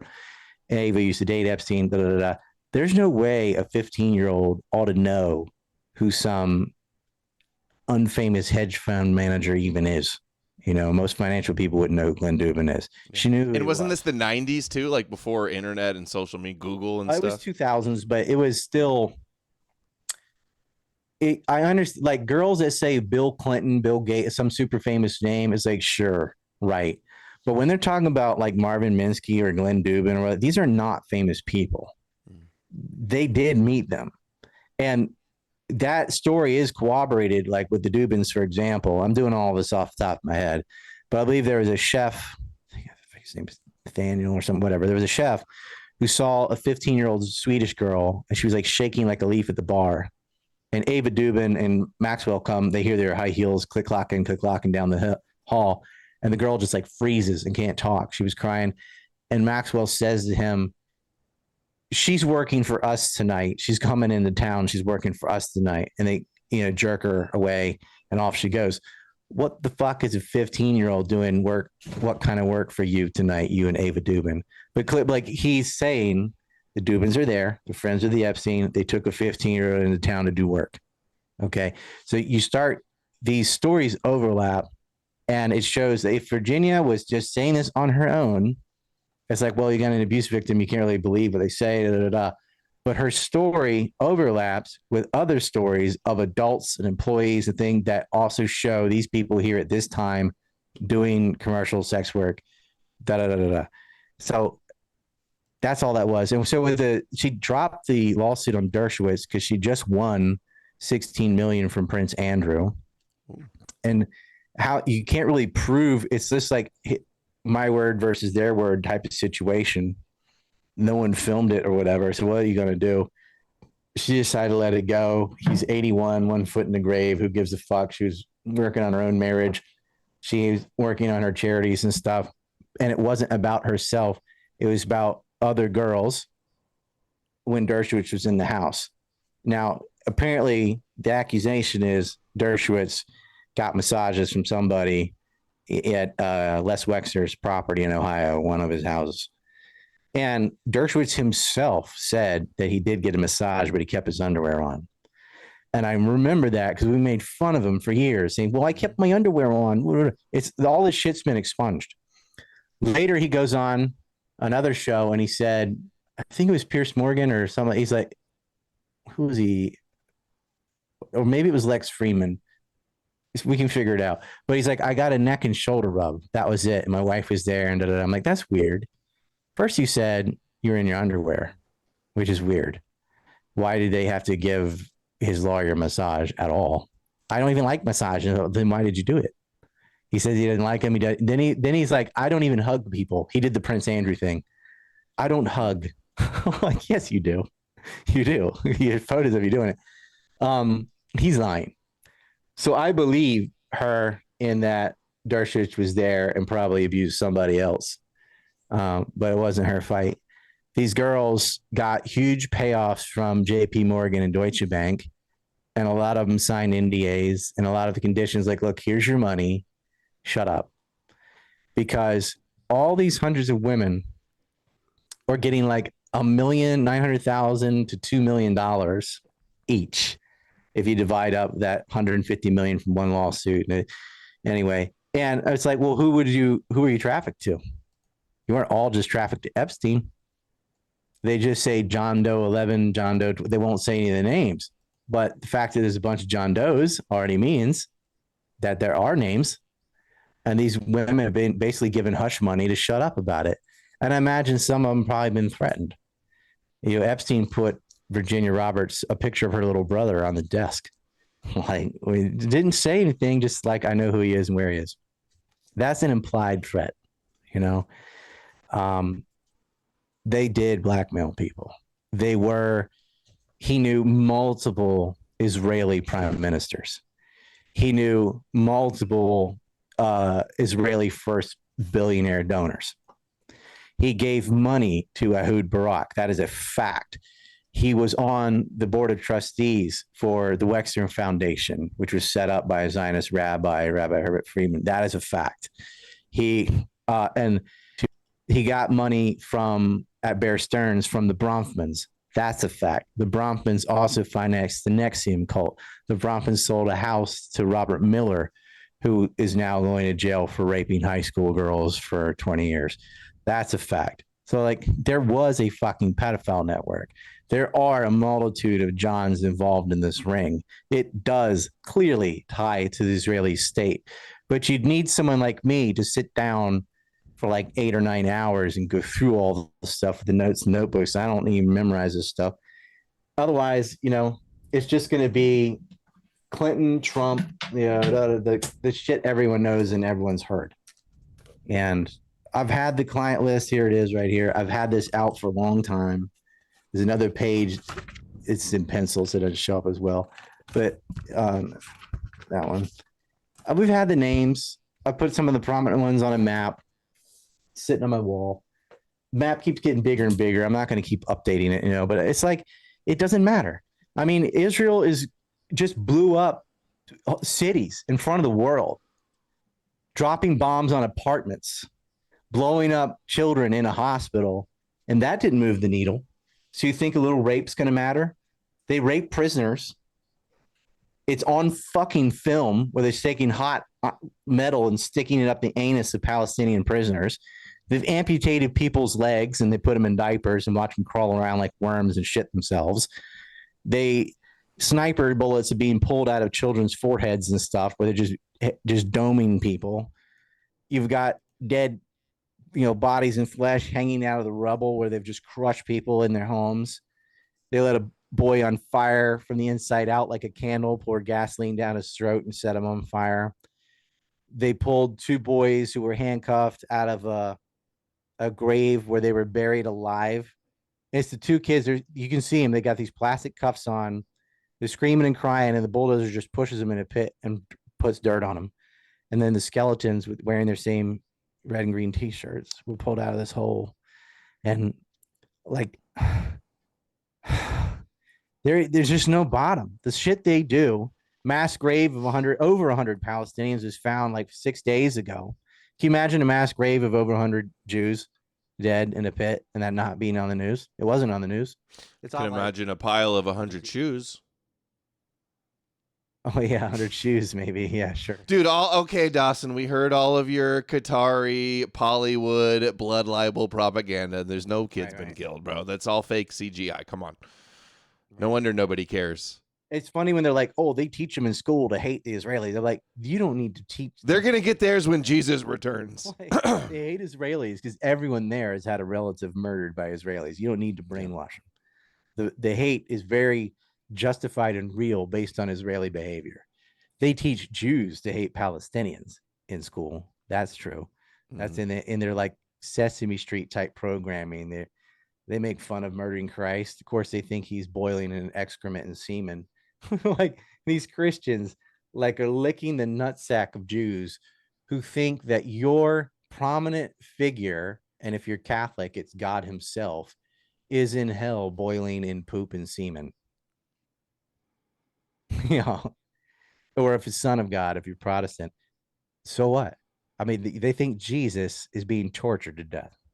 Tortured. They're just blinded, Ryan. They're just blinded. It's God's plan. They're not supposed to. They're like, they're stumbling. If I bless Israel, it bless me. It's like, well, that's not what it says. But even if The Jews will believe one day if you love them enough as right, Christians. Yeah. Just obey me now, and you'll have it good in your next life. No, you just got to love the good Jews stand. and just love their God so much that you make them envious. And ultimately, one day, as long as they survive, one day they'll believe in Jesus when he returns after the Antichrist rules. Right. Well, the Antichrist is Netanyahu. Napoleon was right when he said religion is a great thing for keeping poor people quiet. Yeah. You're getting fucked. You don't get a do-over. There ain't no afterlife. Like, you need to take care of your life right now. And they're just using you, and they make you complicit. So it doesn't matter. I mean, why live at all? If you have infinity in paradise, like, why even look both ways before you cross the street? Nothing matters. If you go to heaven, your life doesn't matter right now. What is it? What is 80 years compared to forever? Totally insignificant. This life doesn't matter. All that matters is the Moshiach. Every knee will bow to Jesus. Trust that you're not trusting the plan hard women enough. Doing the mikvah, you know what that is, where they strip them down naked and have them parade around before the rabbis. I'm like, I think the rabbis made that up. Wait, mikvah is bathing. That's where they do their ritual bathing after their period to clear. Yeah, but if a Christian get rid of the impurity, or whoever converts to Judaism, even as an adult or even as like a 12-year-old girl, they got to bathe in front of the rabbis. They get to watch. Oh, I haven't heard of that. Nude. And then go in the water, butt naked. They got their magnifying glass, like they're checking if it's kosher. Naked? I guess both work. I think it's buck naked. Buck, yeah.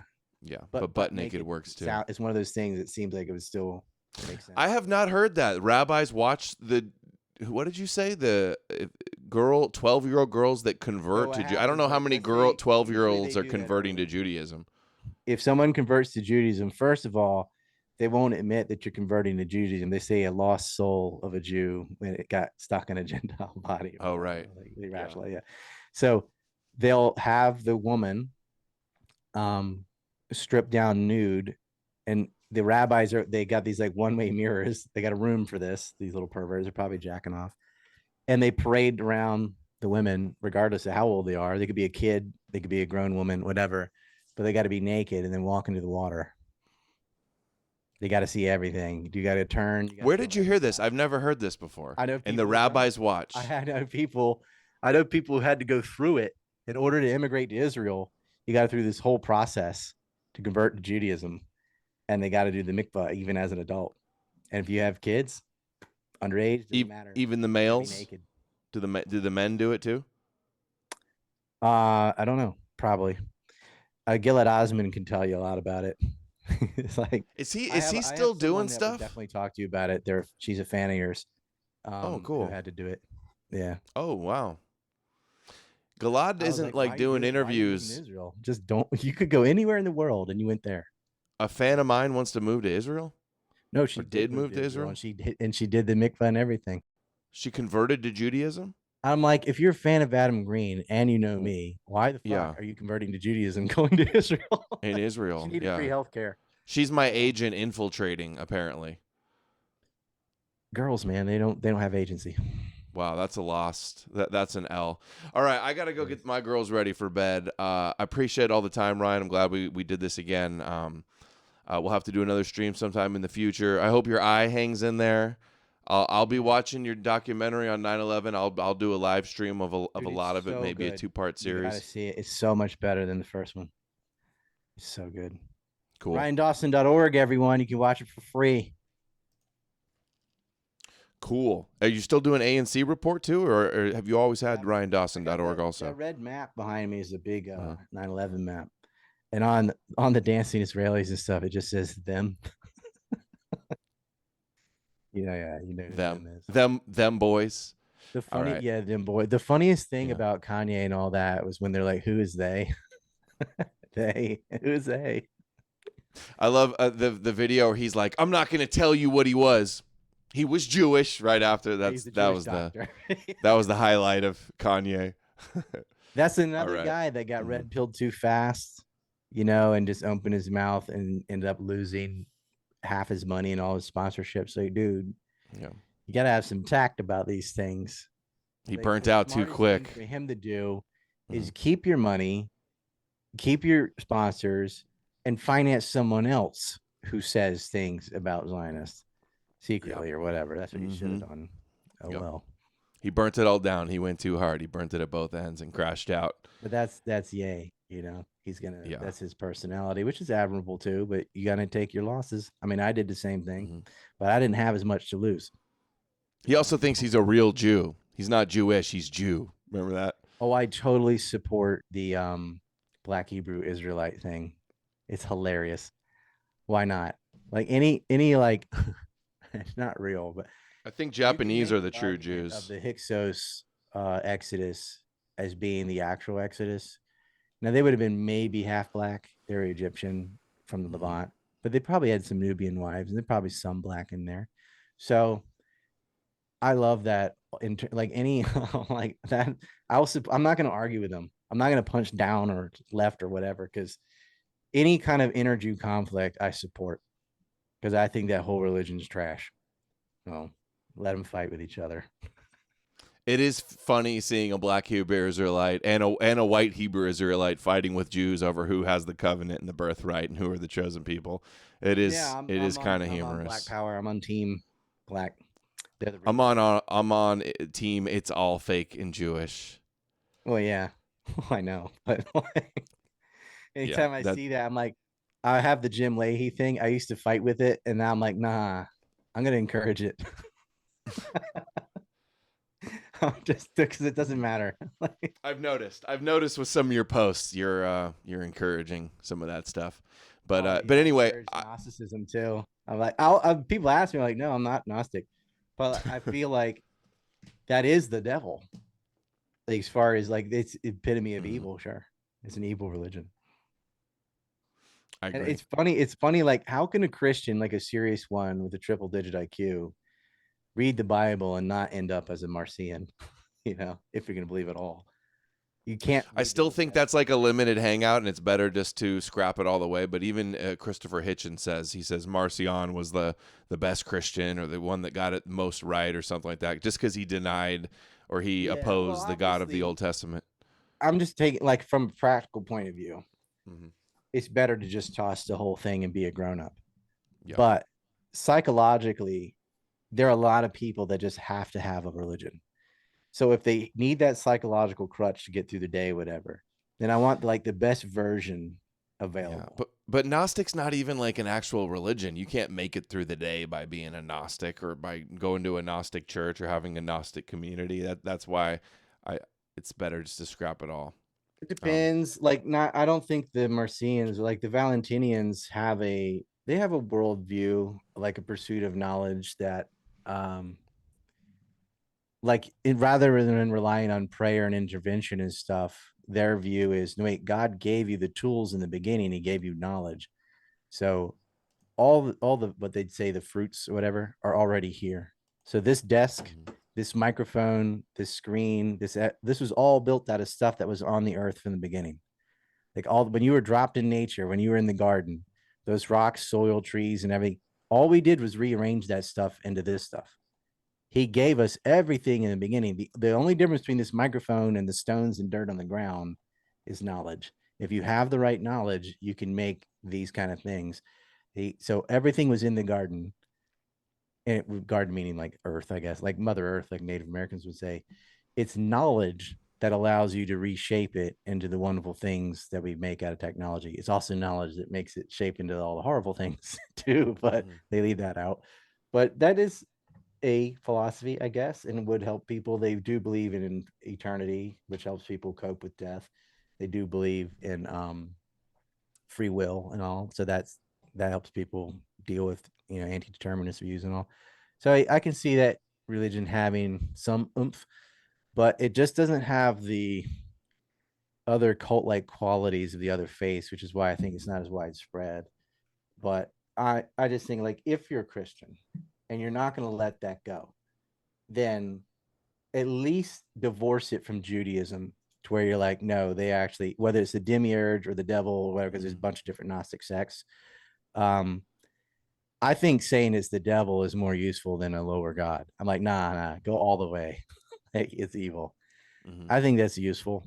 Of course, like I agree with you, like in the ideal world, why don't you just admit it's mythology and, you know, I just see it as a cope. I see it as like a cope, so it's like ultimately not good. It's still not facing reality. Yeah, anything that's not based in reality in the long run is going to fail. But for me, in the middle of a genocide where I'm seeing dead children every day, it's like whatever short-term gain I can get to people to stop being Christian Zionists, even if I have to make them some other kind of idiot cult, I'll just take the small W and then focus on full conversion later. It's kind of like a process out of religion. Is they reform the religion, then they become like agnostic, and then eventually atheist. They don't really usually jump overnight.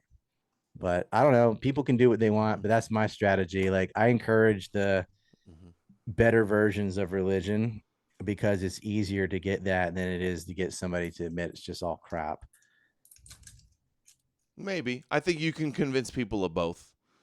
I think maybe it's easier to convince people that it's all crap than like the Gnostic atheism. Because if I have a one-on-one with somebody, I can convince them it's all crap. But over Twitter, nah, it's way easier to get them to be Gnostic or they're influenced by memes. I like Taoism. I have no problem with Taoism, really. I feel like, okay, yeah, I get it. I don't really have a problem with like serious Buddhists, not the New Age hippie American kind, but like Zen Buddhists I've met in Japan and stuff. I'm like, all right. Shinto, no problem with that. Religion itself doesn't have to be the Judaic kind of conquest and killing and stuff. There are plenty of faiths that are like respectable, I guess. Yeah. Yeah, my big issue, maybe because I was raised Christian and it dominates our culture, but the Judeo ones, the Jewish ones, those are the ones that bother me the most. Disgusting one, yeah, I know. I'm not an expert though on if I was ruled by Hindus or Buddhists, totalitarian Buddhists, I'd have it. Yeah, I'd had problems with them too. Is intrinsically racist, like that. Okay. That religion's fucked. But caste system, Hinduism, Islam, Christianity, all the Judaic stuff, and Hinduism. But some of the other faiths, Sharonists and stuff, I'm fine. Mother Earth, I'm fine. Pantheists, fine. Pagans, I don't have a problem with those. Don't really exist anymore. But you can look at it and be like, yeah, well, at least they place value in virtuous things, courage, and like they have a system that encourages good behavior, whereas Judaism doesn't. It encourages Odin all the way. Odin and Thor. Thor never told me that Jews were chosen by God. That's all that matters. Well, I'll tell you this. Jesus was nailed to a piece of wood, and Thor wields a hammer. So true. So true. I think I saw that on a meme once. Anyway, I got to run. I got to go get the girls ready for bed. Thor, and I like the Norse Thor. It's the most heavy metal religion there is. Gotta be the Norse. Heavy metal. You worship a Marvel comic book character. Anyway, I got to run. Deity. I got to run. Thor, which is right. It's Thor's day today, right? It is. In America, it's in my time. Yeah, here it's Friday. It's like you have 4 days of the week named after pagan gods. They'll point to the Christian calendar. I'm like, okay, tell me that on Wednesday, Woden's Day, or Thursday, Thor's Day, Freya's Day. They don't know. Sunday. Yep. Anyway, thanks for all the big donos tonight, guys. I hope you guys have a good Halloween and a good weekend. And I'm going to be working on the book and celebrating with the kids. Thank you for your time again, Dawson. We'll be in touch. And everybody, let me know what you think in the comments about the talk. And I will see you guys soon. Take care. Thank Israel. You, Dawson. F Israel, boycott Israel. Your website, your best website for people to find your work one more time? RyanDawson.org. RyanDawson.org. All right. Yep. Take care, everybody.